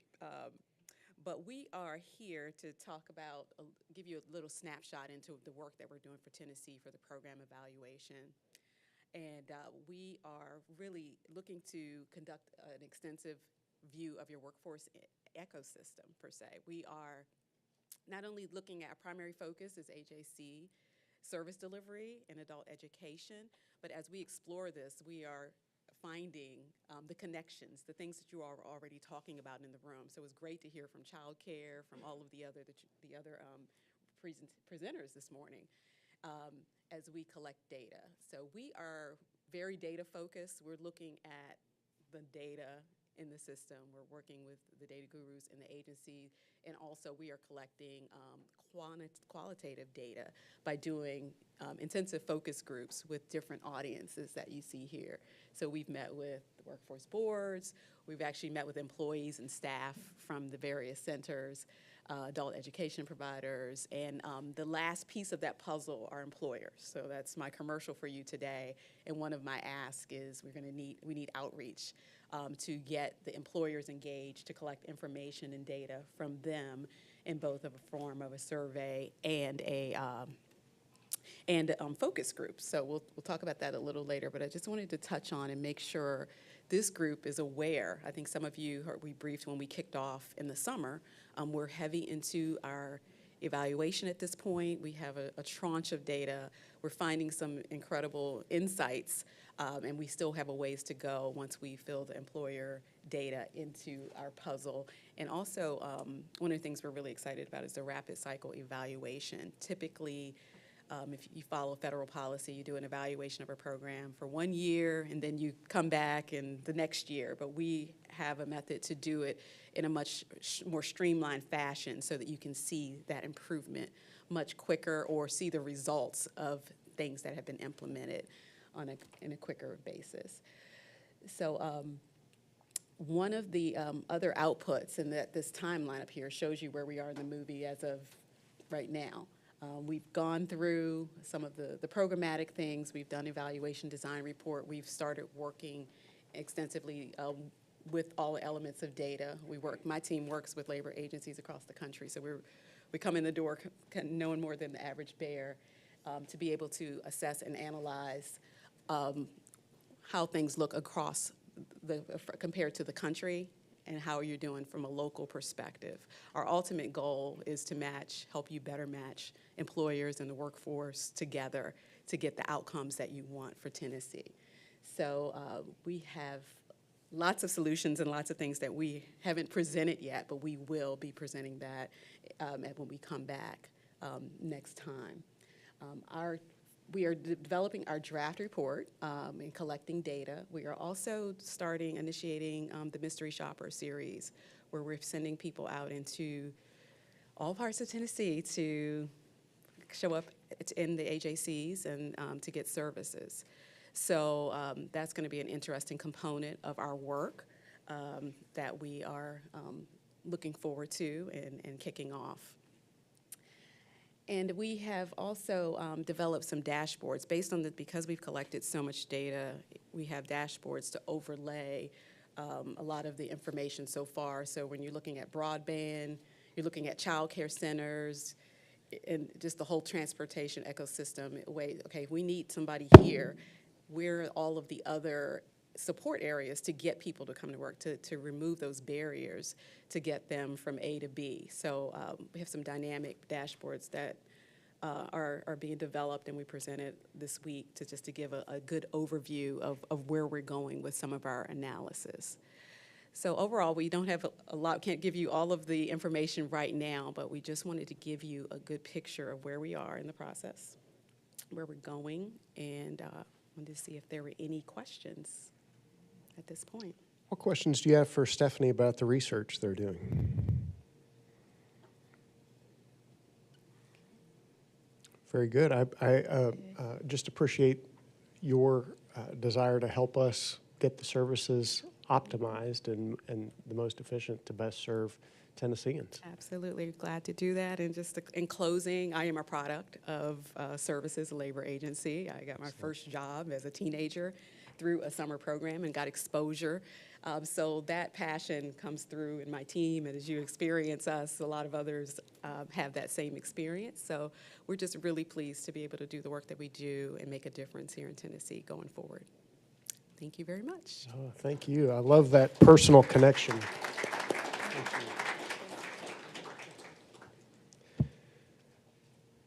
How about committees? You up for committees now? Okay. All right. Very good. All right. So we're going to talk about the discussion that was had in committee earlier today, and Michelle Falcone led that discussion. So Michelle, give us a report from earlier today. All right. We had great discussion today. So I want to give a little bit of insight through our audit process during 2023 and prior to that, but during 2023, we've addressed some concerns with Greater Memphis. We've continuously addressed concerns with Greater Memphis, specifically concerns in audit remarks being raised regarding to the local board. And the state provided technical assistance, right, to try to resolve and mitigate any fiscal concerns such as lack of internal control, such as segregation of duties, right? The board staff did not meet or respond timely to those deadlines. Oh, sorry. I know you told me. Nor met deadlines to address those issues. After raising said concerns, a staff member received a fraudulent email, and we proceeded with a transaction payment of $580,000. Due to the lack of check and balances, that payment was processed. It created, due to the atmosphere of lack of segregation of duties. As soon as the state was made aware, the state has been in constant communication with the executive team and as requesting information as the sanction level 3 allow us to. However, at this time, we haven't received a response to the corrective actions, nor received a resolution for all the concerns. That's the status quo. So today, we had discussions with the board on potential outcomes, and we discussed next steps just to make sure that we are providing Memphis with the service that they deserve. And we want to make sure and ensure that there's not a lack of service or resources due to these inefficiencies. And as we clearly stated, there's definitely a lack of communication in resolution to these issues. So with that, Chairman, I'll I am going to give it back to Jonathan. He has a little bit more information that we want to share with you, and then I'll open it up for additional comments and questions. Thank you, Michelle. I do just want to provide for a little additional context. I want to note that there has been some formal communication with the CLEO, in this case, Mayor Harris with Shelby County. We have had several correspondences with Mayor Harris, the first on September 29th, I believe, after he was informed of all the issues going on. The department received a letter asking for our permission, essentially, to replace the fiscal agent. Then on October the 10th, we did respond to Mayor Harris, informing him that under the law, it is the decision of the CLEO to make any determinations as far as the fiscal agent is concerned. They do not need our permission, but we did request that they provide the name of a new fiscal agent if they were going to do that or to go that route by I believe it was by October the 13th. It is my understanding, although there's been some communications concerning a potential replacement for a fiscal agent, there has not been any fiscal agent officially named to date. Then on October the 26th, an additional follow-up letter was sent to Mayor Harris, outlining all the deficiencies that we were having with the local board in that area. And I just want to point that out because at the end of that letter, we did request that a corrective action plan be submitted by the local board by November the 3rd, which is today's date. Following that, we said that it would be failure for the local board to submit any corrective action plan would result in the department's recommendation for decertification. So I just want to provide that information as a little more context before any decisions as far as voting goes. We did request that they provide us with documentation by November the 3rd, and I do just want to note that it is still November the 3rd, and so I just want to make sure we have that information. So essentially, they have till close of business today, right, to submit that report. Correct. But also, one of the discussions that we had in committee was some of the other deadlines that we'd given them prior they'd been slow to respond or non-responsive in a lot of cases. So that's not to say that they will be today, but it's the pattern we've seen up to this point, and was a bigger part of the discussion was just their trend of a lack of urgency to respond to some of the issues that we'd been bringing up to them, right? That is correct. Okay. So, Michelle, what's next steps? We're going to ask for Ivan's recommendations. Yeah, why don't you just share some of the options that we discussed previously? Okay. I think we discussed two options, and then we'll. Two options. Okay. And then we'll have a little bit more discussion about those options here, and then maybe we as a board can make the recommendation. So yes, the recommendations are going to, what we're suggesting, right, that we suggested to the board was to change the fiscal agent, right, to have a change in the fiscal agent, and the other one will be to decertify the board overall. Mm-hmm. And the recommendation is to? Oh, we're recommending to change to so the consensus was we are recommending to change the fiscal agent. Yes. Mm-hmm. So that seemed to be the discussion at the committee meeting. The general consensus seemed to be that decertification of the entire board was not necessary, but there were a lot of concerns around that fiscal agent. I'd like to open it up for additional discussion or affirmation of that, or any other thoughts that you've had since the committee meeting this morning. Just open it up to any of the other board members along those lines. Mike? Mr. Chairman, one question that we had discussed, how long has this fiscal agent been employed? The current fiscal agent, how long have they been in this position? I want to say 4 years. It was right around pandemic, but at least 4 years. Okay, so they're not, obviously, they're not going through a learning curve at this point.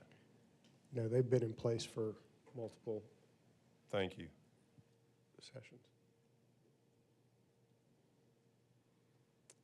Any other thoughts or discussion? Any change of direction that any of you have had in regard to one option over the other since our committee discussions? I think just given Jonathan's update that we gave them till the end of today to respond, I think it'd be a little preemptive to vote to decertify today. If they don't respond, I think that's a valid option to consider. Yeah, and we can make a recommendation post-meeting, that says if this, then that, so that's valid. But even without response today, I'd be interested to hear, everyone's thoughts on are we still in that direction of we really need to take care of the fiscal agent, because that seemed to be where a lot of the issues were found versus the entire board. Because one of the things that we found was that the executive team was not communicating well with the entire board. Some of the board members who were in our discussion this morning on that local board said, this is new information to them, and even though they've been having issues for a lot of 2023, they're just now hearing, and so maybe some of this could have been remedied sooner with better communication early on and a little more transparency to the entire board. So. I will just add that as a reminder, it's technical assistance will be, providing a lot of support during that change. So we will have visibility. It'll be my ask and the oversight to receive updates so we can provide you with updates. So, so just know that we are going to have the support of technical assistance during that time.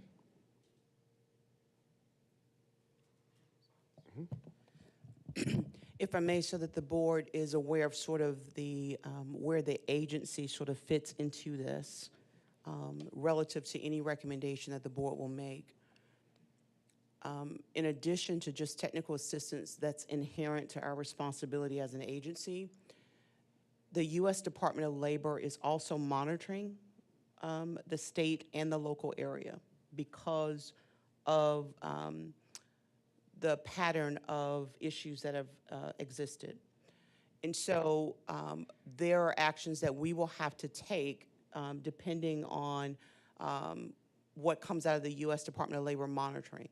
The state was tasked to do all of really the collection of the information that was requested of the local board for both the desk monitoring and the physical monitoring. And Chris, I'm looking at you. When does that take place from U.S. Department of Labor? Next week. U.S. Department of Labor is doing their monitoring next week. It's not unusual for the state to be monitored, but Tennessee normally is not monitored often by U.S. Department of Labor because of our track record. Once we shared this information, they moved us to the top of the list. And that's not a good place to be in because we have so much good work going on in our state. But that's fine. This is a part of what we do, and our staff is positioned to provide the technical assistance. As I mentioned earlier, I'll repeat this again. We are asking U.S. Department of Labor to grant us the authority to really walk alongside whoever the fiscal agent may be and administrative entity, walk alongside them for a year so that we can provide meaningful updates back to this board on the direction. So we will technically oversee or provide more oversight for a year. So there is some assurance both for this body and for the people, because it's all about the people in Greater Memphis, that there are some assurances that things are moving as they should. Our goal is to try and mitigate any potential fallout that could be disruptive to the other areas that are doing what they're supposed to do. And so there will be a lot of training that will be required for a new fiscal agent. There will be a lot of work that this team would have to do regardless, because I really appreciate, I know some of the boards ask, well, does this create a level of work for your team? It's creating a tremendous workload for our team right now. I will tell you, Ivan and his team, they're mighty, but they're minimal.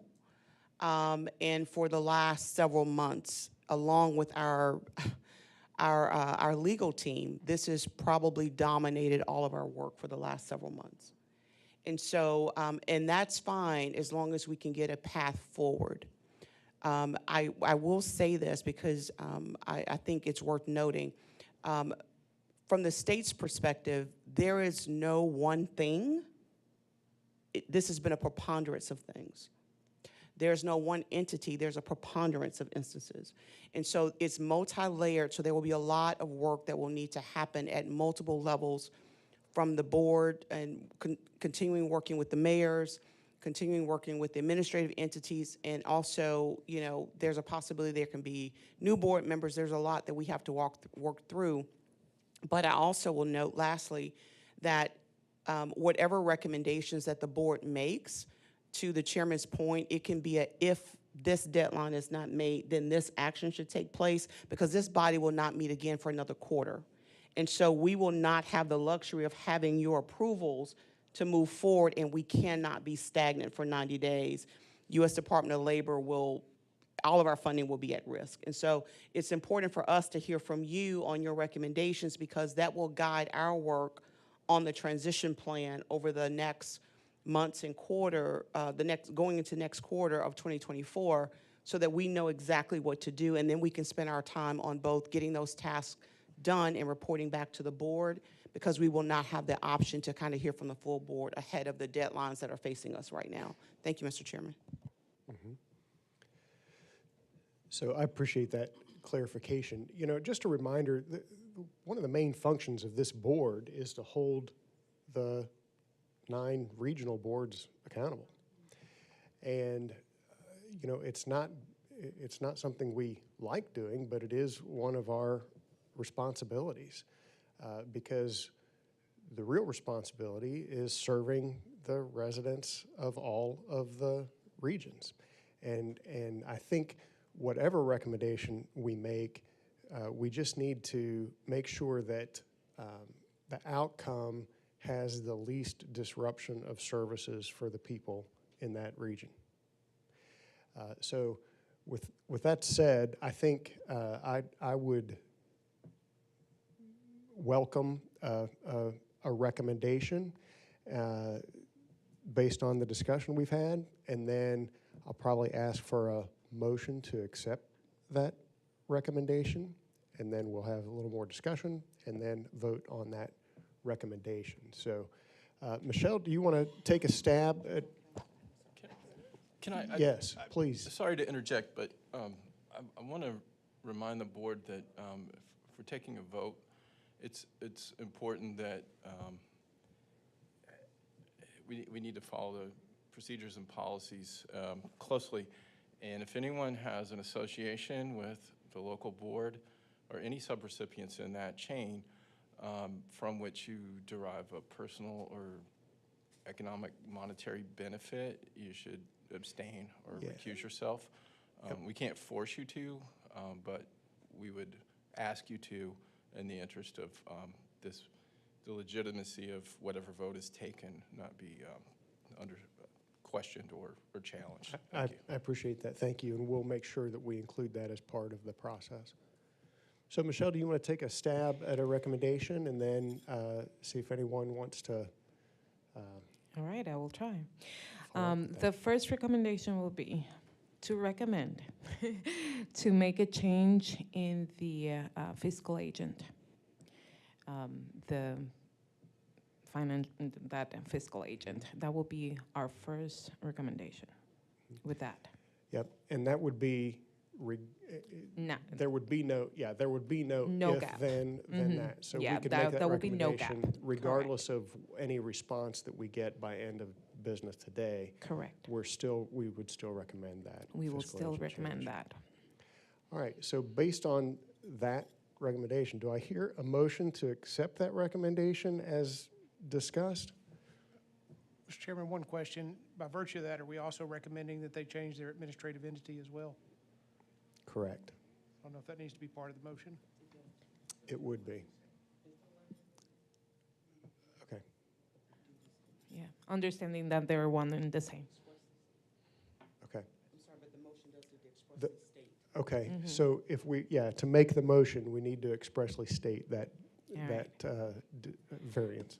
I believe that's two separate contracts. It can be, in this case, it's Only one. Okay. it's one and the same. Yeah. Just a point of clarification, for the motion, it would need to be expressly stated, because if the recommendation is to change the fiscal agent, the administrative entity, which it operates in both capacities now, would still remain in that stead as well. Okay. So we would need to expressly state the recommendation in the recommendation. Let me try it again. It will be to change with no gap. It will be to change the administrative entity and the fiscal agent that in Greater Memphis is the one and the same. Okay. So would anyone like to make a motion to accept that recommendation from the Oversight Committee? I'll make that motion, but Allard, did you take notes? Can you read that motion back so we know, so we know exactly what we're voting on? I'll take another And- stab at it. The motion. And do we want to include a date? Recommend replacing the fiscal agent by what Okay, date? so I think the motion that we're asking for acceptance now would be to make a recommendation to the,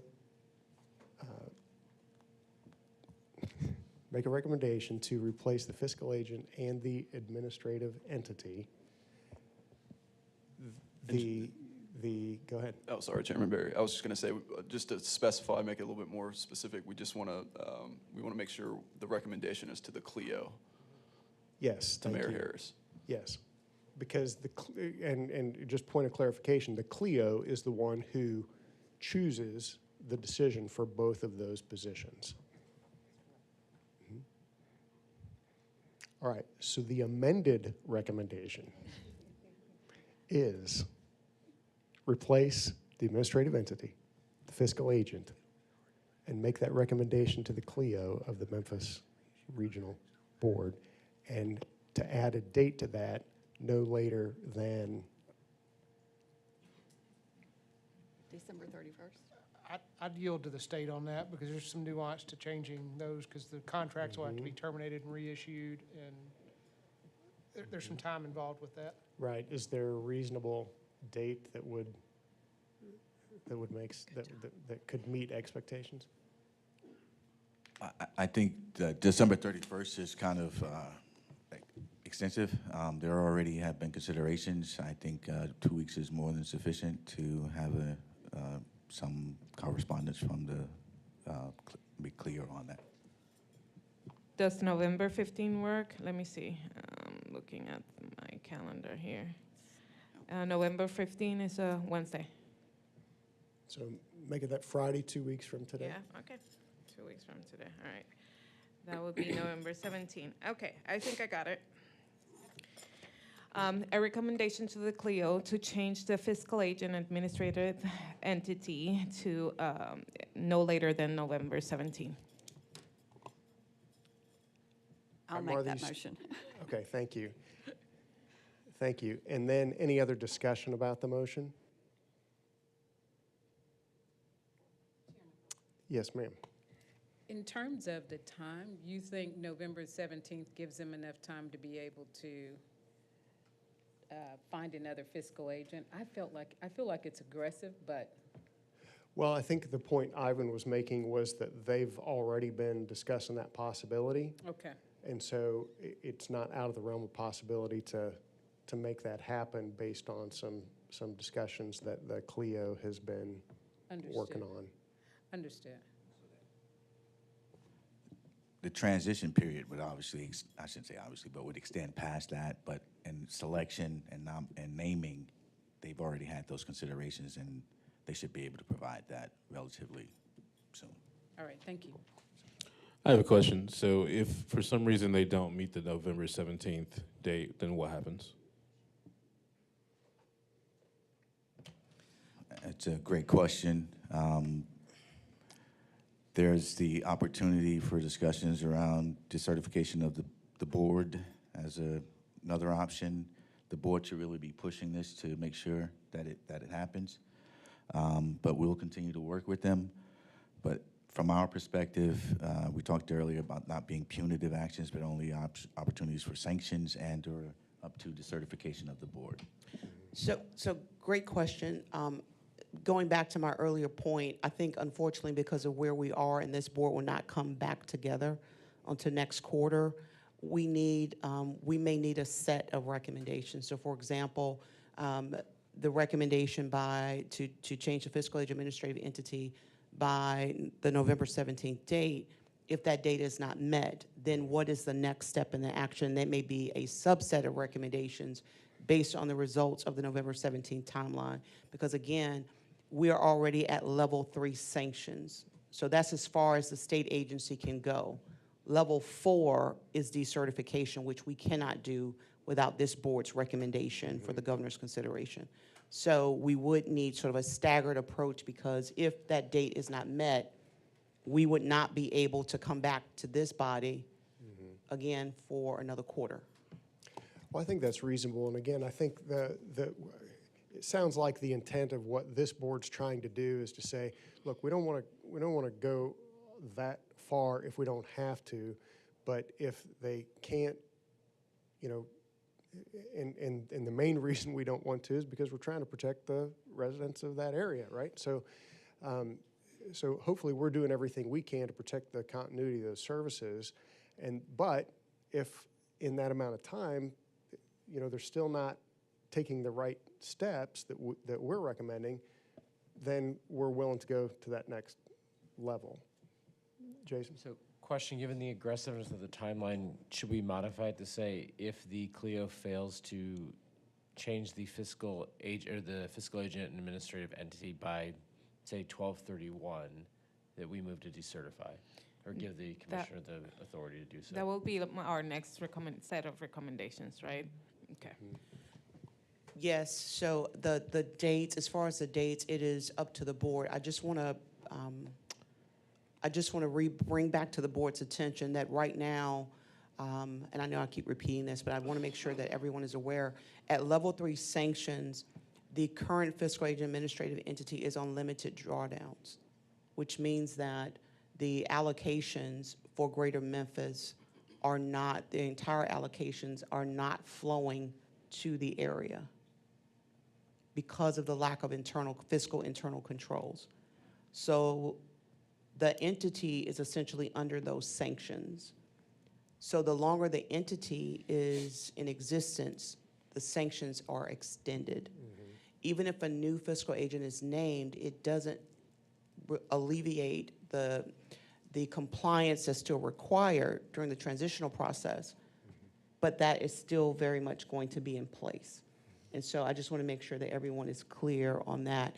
And because the board has expressly stated we want to minimize any impact to the services. The fact that there is a restricted drawdown is already a detriment to the public. And to confirm, that is to all vendors. That's not only to the vendor, that will be to all vendors.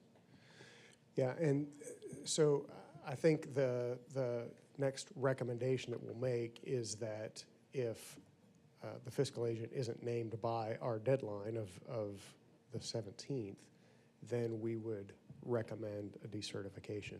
And while that's not what we want to do, we're kind of leaving it in the hands of that board and that CLEO to be urgent and to be thorough. Yes, Mike. Mr. Chairman, if I could, maybe could we have a compromise and make that date December 1st? I think that's reasonable. Yeah, it just gives, I still want the 17th as the first deadline, but the next recommendation would be December 1st to name that.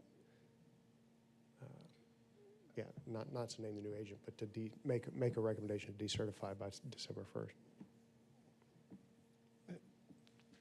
Okay. Denise, following up on your comments, on the level 3 sanctions, is there any action we take that Memphis can take that alleviates that? Because the limited drawdowns ultimately are going to impact the end user more than anything. Because it grinds the wheels to a halt because there's not enough money flowing in.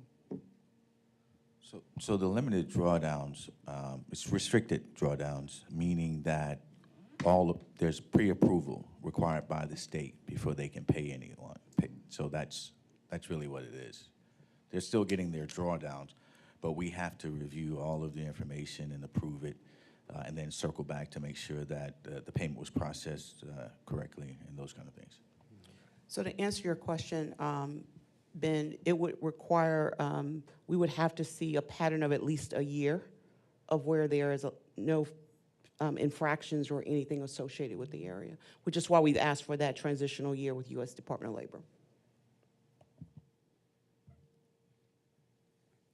Okay. Eiler? So, yeah, so do we need to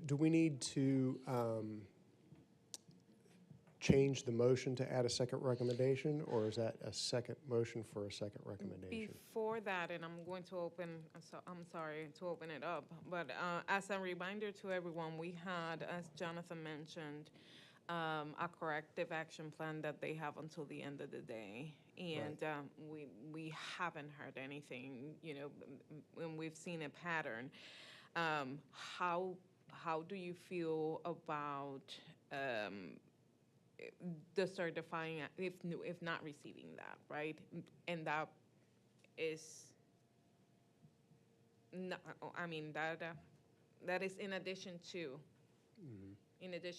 the fiscal agent. So open it up. Oh, so adding that caveat that if it's not met today, yes. I'd make the motion that if the state hasn't received a satisfactory corrective action plan by December 1st, that the recommendation be that the board be decertified.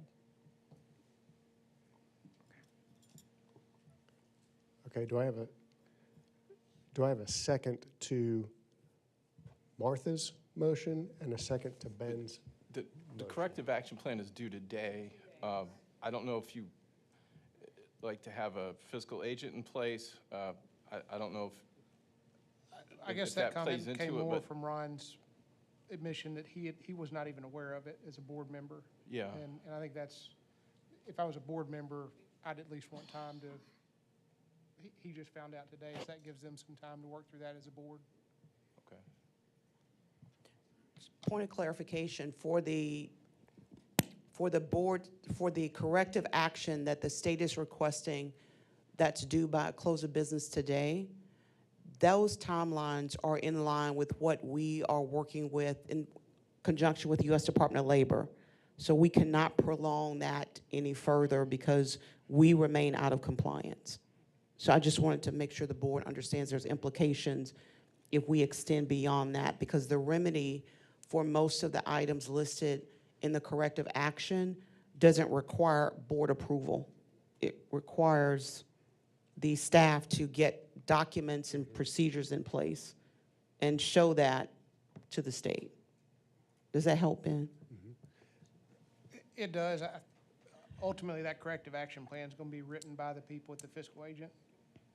And so if we're letting them go, again, I think the board, I understand what you're saying. If there's federal repercussions for us pushing that date out, then I'm fine with that. But I think the board's being held responsible for something that really, again, goes back to the fiscal agent. I understand your point. It's also worth noting that some of the items that are in the corrective action plan were also in the original request for the PAR monitoring that did not meet the, was it October 31st deadline? Chris, I'm trying to remember. What was the deadline for the PAR monitoring response? That was earlier in. Because we're essentially asking again, Ben, for what we didn't get from the first deadline. Right. I guess, as a chair, I know I would receive that. And so maybe it's a chair of the board issue. Maybe we need to recommend that the chair be removed. Because there's no communication out to the rest of the board, and that's. Can we do that recommendation? I think we can. We can recommend, yeah, we can make any recommendation we like. Okay. Chris? Jonathan Chance, I'm looking at you. Chris, do you have the date of that previous deadline? The PAR report went out in July of 19th, and they had 30 business days from that day to get us all the corrective action information in response to this PAR report. Okay. So that, again, illustrates the lack of response to deadlines up to this point, so. Ben, so if I hear you right, so let me see if I can translate. Fiscal agent, yes, and then if we don't receive a response today, we can recommend not the full board, but just the chair, all right? And that will be as it is today. We don't receive it, chair is not doing due diligence, we should remove, and then the board can have, follow their policies, okay? If by December 1st, then it will be by December 1st, if we haven't seen a change in the fiscal agent, then we will decertify. Does that sound like what everybody has consensus here? Is there an ad though for if we haven't seen the corrective action plan by December 1st? So Well, both the I think we were change- saying, I think the corrective action by today. Right, would be the board chair goes, but if we Sure. don't see it by December 1st, the entire board, we The decertify. Clio goes. Correct. Mm-hmm. So that's one more add to the motion then. Okay. Commissioner Thomas, I have a quick question. Mhm. If the Department of Labor is starting their monitoring next week and we have a deadline of November 17th that we're proposing, are there any implications that look bad upon our state for having that week delay between our recommendation and when they start monitoring?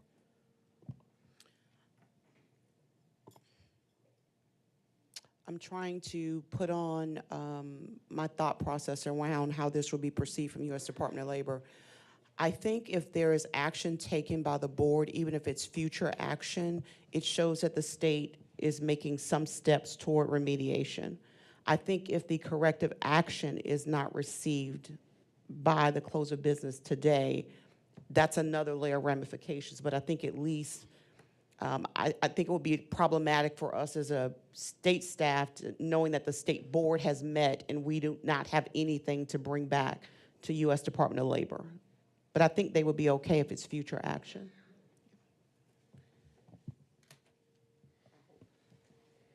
Chair, Yes. if I may, it's worth noting that the board has an upcoming board meeting on November 15th, The regional board does. the regional board. Mhm.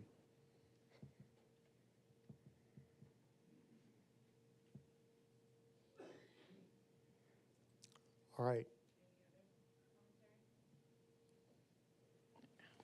All right, Martha, we're gonna scratch that. All right, the recommendation to the Clio to change the fiscal agent, the administrative entity, no later than November 17. If the action plan is not responded by end of day today, we are going to proceed with the recommendation to the CLIO to remove chairperson.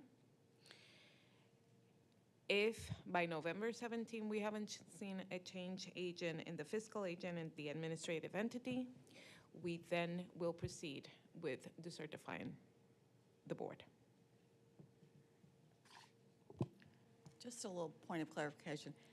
Do we have to recommend to the CLIO that he decertify the board, or can we actually decertify? That would be a recommendation to the governor for decertification. To the governor? The governor has So the sole add authority governor to take that into action. that So motion. yeah.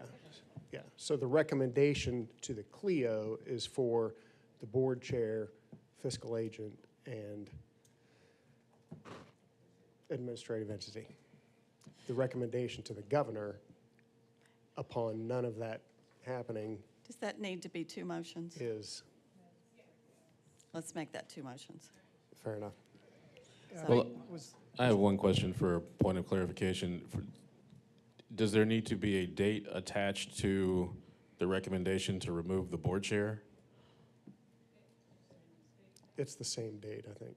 So that would be November 17th? Correct. Okay. I thought we had discussed December 1st on that. Is that?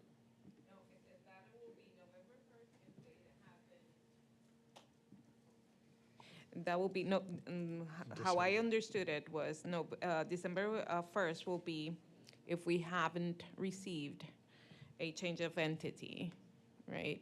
By that time, then we will proceed with the recommendation to the governor to decertify the board. That's how I have it in my head. That's what I heard as well. Okay. Okay. Now, I am going to clarify this again because the recommendation to the CLIO will go out if we don't receive the response to the action plan. That will be today or Monday. But it will be today. We're going to give them end of this business day today and then send that recommendation to the CLIO. So a to motion, remove. so we're looking for a motion for the recommendation to the CLIO and a separate motion for a recommendation to the governor. Correct.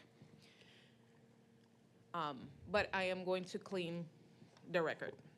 The recommendation to the CLIO to change the fiscal agent and administrative entity by no later than November 17, and the removal of their chairperson by end of day today if we do not receive the action plan response. That will be first recommendation. Second recommendation will be to the on December 1st, if we don't receive a change on the fiscal agent by the CLIO, we will then proceed with that recommendation to the governor to decertify the board. Okay, do I have a motion for the recommendation to the CLIO? I'll make that motion. Okay, do I have a second? I'll second it. Okay. And then any further discussion? One question, which is clarification around, so if we change the board chair, so if it doesn't come in today in the corrective plan, we change the board chair, they still fail to produce the corrective action plan, what's the date at which we decertify the board? Or recommend to the governor to decertify the board? That's the next recommendation. Okay, but that'll be a this- separate but one, it- okay. But it'll be December 1st. I'm sorry, Mr. Chairman, one point of clarification. Is the recommendation to change the fiscal agent administrative entity to the CLIO, is that notwithstanding whether whether the corrective action plan is received today or not? Okay, I just want to That's make sure correct. that's for the record. Thank you. Okay. Just because of the nature of the vote, I want to give an opportunity for people to, or I think we're going to do a hand count on this vote rather than just a consensus vote. So, but let's start with anyone who feels they need to abstain per Chance's discussion earlier. Mr. Chairman, I abstain as our agency will be responsible for carrying out any of the associated corrective action. Okay, any other abstentions? Okay, all in favor of the motion for the recommendation to the CLEO, raise your hand. Let's do it that way.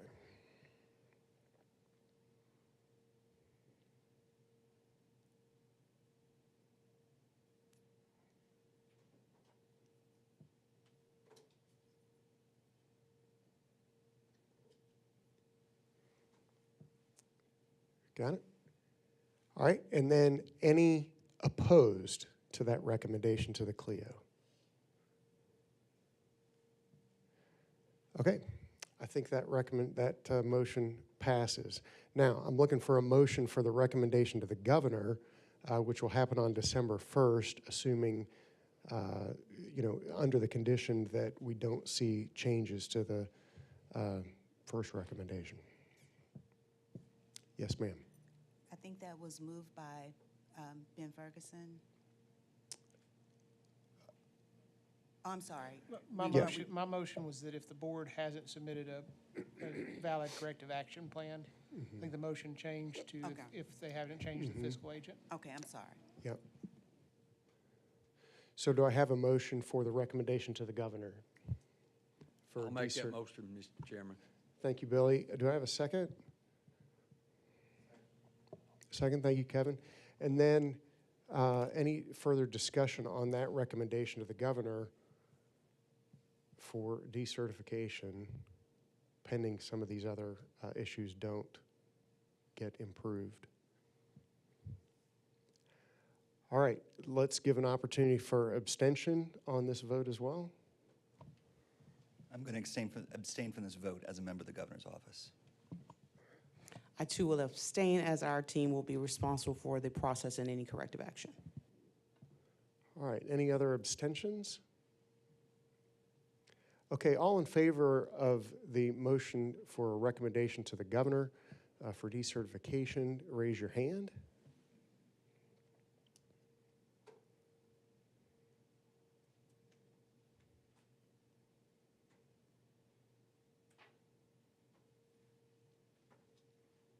Okay, any opposed?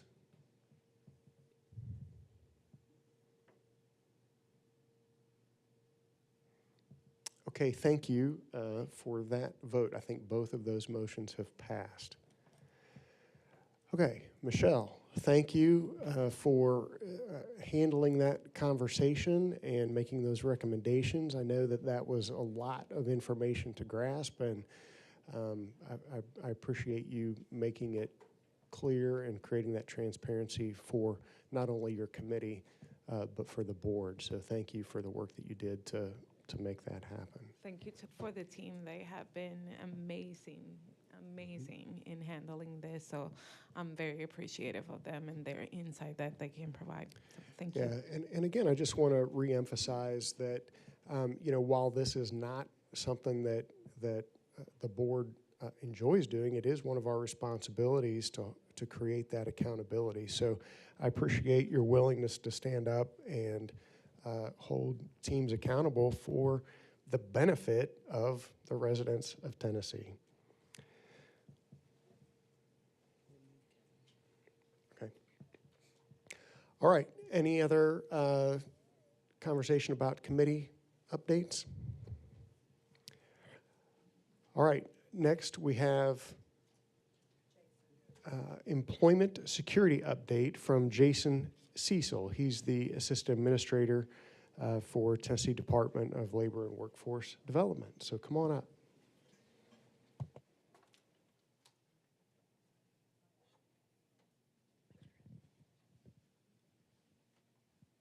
Hey, good afternoon, everybody.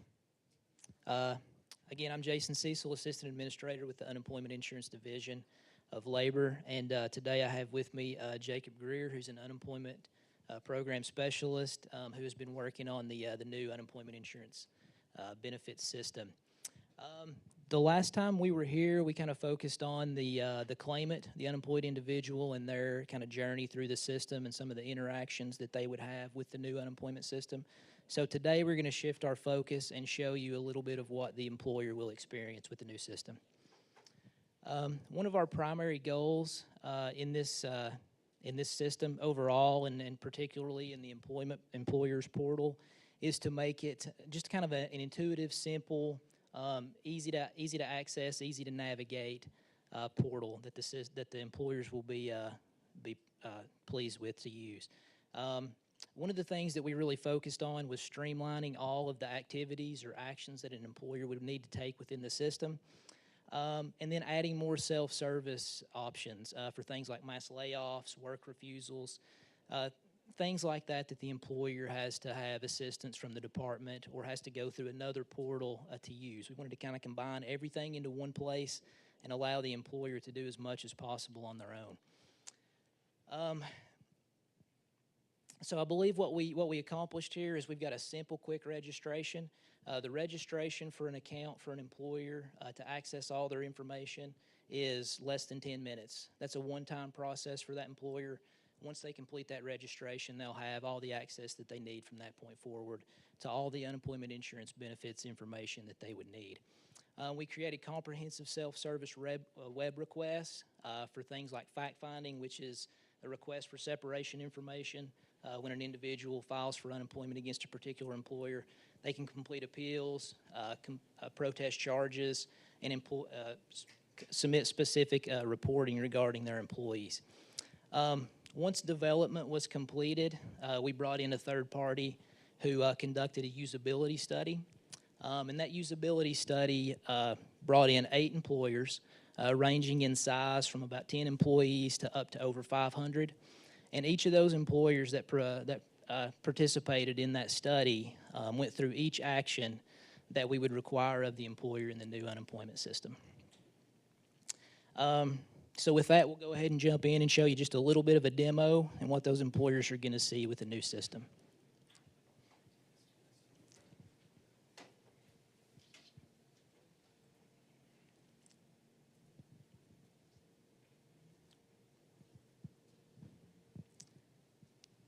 So while we're working on the technical difficulties, one of the things we really focused on again in this development was making it really kind of stripped down and simple. So what you'll see on this dashboard, okay, so here, this is the dashboard, this is the employer summary page, and this is what they'll see every time they log into the system. So again, we really wanted to simplify it and show kind of all the things that are going to be important to that employer when they access the system so that they can get the most out of their account with the department. So one of the things that we are really excited about on this page is the action here, the fact-finding questionnaire. So anytime that an employer logs into the system and there's been an action that the division has asked them to complete, that action is going to be highlighted in orange right here on the dashboard. So anything that the department has asked of that employer will always be on the dashboard, kind of front and center, so that they can see that and complete that action as soon as they log in. This fact-finding questionnaire, this is one of our more common actions that we ask employers to take. And again, anytime that an unemployment claim is filed against that specific employer, this is a request for information regarding the separation of that employee. The fact-finding questionnaire, each of our employers who participated in the usability study went through this, and the average completion time for that fact-finding questionnaire was less than 3 minutes. So again, the goal is for the employer to be able to get in, complete the things that they need to do, and get on with their regular business. Once this fact-finding questionnaire is complete, it will disappear off of the dashboard. And so they'll only see those things that are current and that still require action. The next thing we're going to take a look at is the Action Center. The Action Center is going to have some of those similar things as the dashboard. It will show any kind of unneeded action from the employer, but it's also going to show any kind of unread correspondence that the department has sent or that the UI division has sent. A couple common pieces of correspondence that the UI division was sent are going to be potential charge notices and non-monetary determinations. Those potential charge notices are sent anytime we're about to charge an employer's account, notify them and give them an option to protest that charge if they so choose. And then the non-monetary determinations are going to be those decisions to allow or deny benefits based on the fact-finding that employer submitted from the previous page. One of the things that we looked at during the usability study is we had the employers, of course, go through and read these notifications. We give specific instructions on what to do if they disagree with any of the charges or determinations that they've received. And so the average time for the employer during that usability study, once they'd read the letter to get to the proper place within the system to complete that next action, was right at 1 minute. You'll see this next link here, charges, appeals, and determinations. Interesting thing about this is this was actually named something different. I can't remember what it is right off the top of my head. But this link was titled different at the beginning of the usability study. And what our team noticed is these employers were going through this process, they were getting stuck on this because they didn't understand what that link led them to do. So during the study, our team, Jacob, actually reached back out to our developers here in the building who were working on the project. They went in right then, changed the name, and the next employer that came in and went through that process had the new verbiage on the link. And it cleaned that up right away. They saw an immediate difference there. So we'll go ahead and go in here to charges, appeals, and determinations. This is going to be something that all of our employers are really interested in, and they can keep up and view their charges right here all in one place. You can search by a specific date range, but you'll always be able to see any kind of benefit charge that's been charged to your account. Determinations, again, this is where all of the determinations that have been sent based on claims that have been filed against your account will always be right here in this one place. And one of the great things about this screen as well is that you can easily protest any of those charges and file an appeal against any of those determinations that you disagree with. So again, we want that employer process to be smooth and easy and logical so that they can go from one step to the next easily, spend minimal time in the system, and then get about their day. And then the last thing we'll show you here, some of our employee reporting. These are some of those additional self-service opportunities that we've added for the employer. Each of these down here under employee reporting currently can be done, but currently require agency assistance or a different portal. So we got everything in one spot, and the employer can complete any of these actions on their own without any kind of agency involvement. So reporting of a mass layoff list, employer filed claims on those temporary separations, temporary closures. Employer can report a refusal of work or a refusal of job interview. So again, the goal here is easy to use, easy to navigate, easy to understand system for our employers where they can keep up with all their pertinent information and spend as little time as possible in the system. And with that, I'll open it up to any questions. I do have a question. So great, love it, streamlined, that's perfect. So my question is, with the information that we have here, and since we were able to see the employee and now the employer, and when it comes to the security part of it, I've always felt that the separation notice has information that it's, it has the social security number, it has the employer account, and that is the information that in all honesty, go into the trash by the employee when they left. They're upset because they got fired, right? they're just going to a trash or so it's important information. I've always felt like difficult, that this is a lot of information that I'm providing to the employee to just do whatever with it. So are we looking into, and to be honest, it's an administrative burden to the employer. Are we recommending something different there? One of the things about these notices that we send to employers is we do have to give them enough information to identify the employee. So there are specific pieces of information that we have to put on the letter. One of the things that we are doing with this is we're encouraging the systems the employers to come back into the system versus us sending those specific lengthy, letters that we send out through the mail right now. One of the things that we're going to do is we're going to condense any kind of correspondence that we send out, let the employer know that there's something out there, and then direct them back into the system to get the details.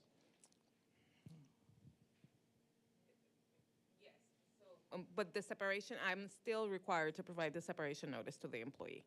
There's no... Mm-hmm. Yes, that is statute to provide a separation notice to the employee.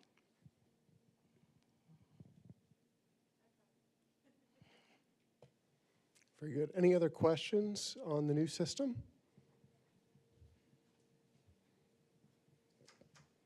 I really appreciate it, Jason. Anything that makes it easier for our participants to use the system and get the services they need is always welcome and encouraged. So thank you.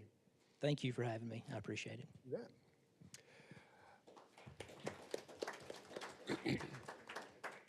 In the interest of time, Assistant Commissioner Wright has agreed to roll his presentation to the next meeting.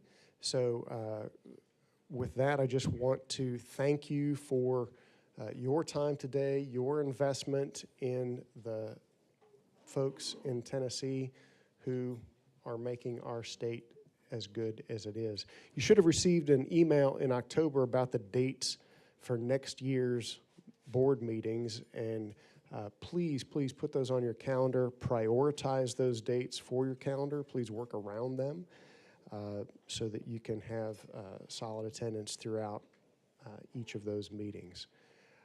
Do I have a motion to adjourn? Thank you, Mike. Do I have a second? Second, and I'm going to assume everybody's going to say yes to that. So we'll say consensus is adjourned. Thank you.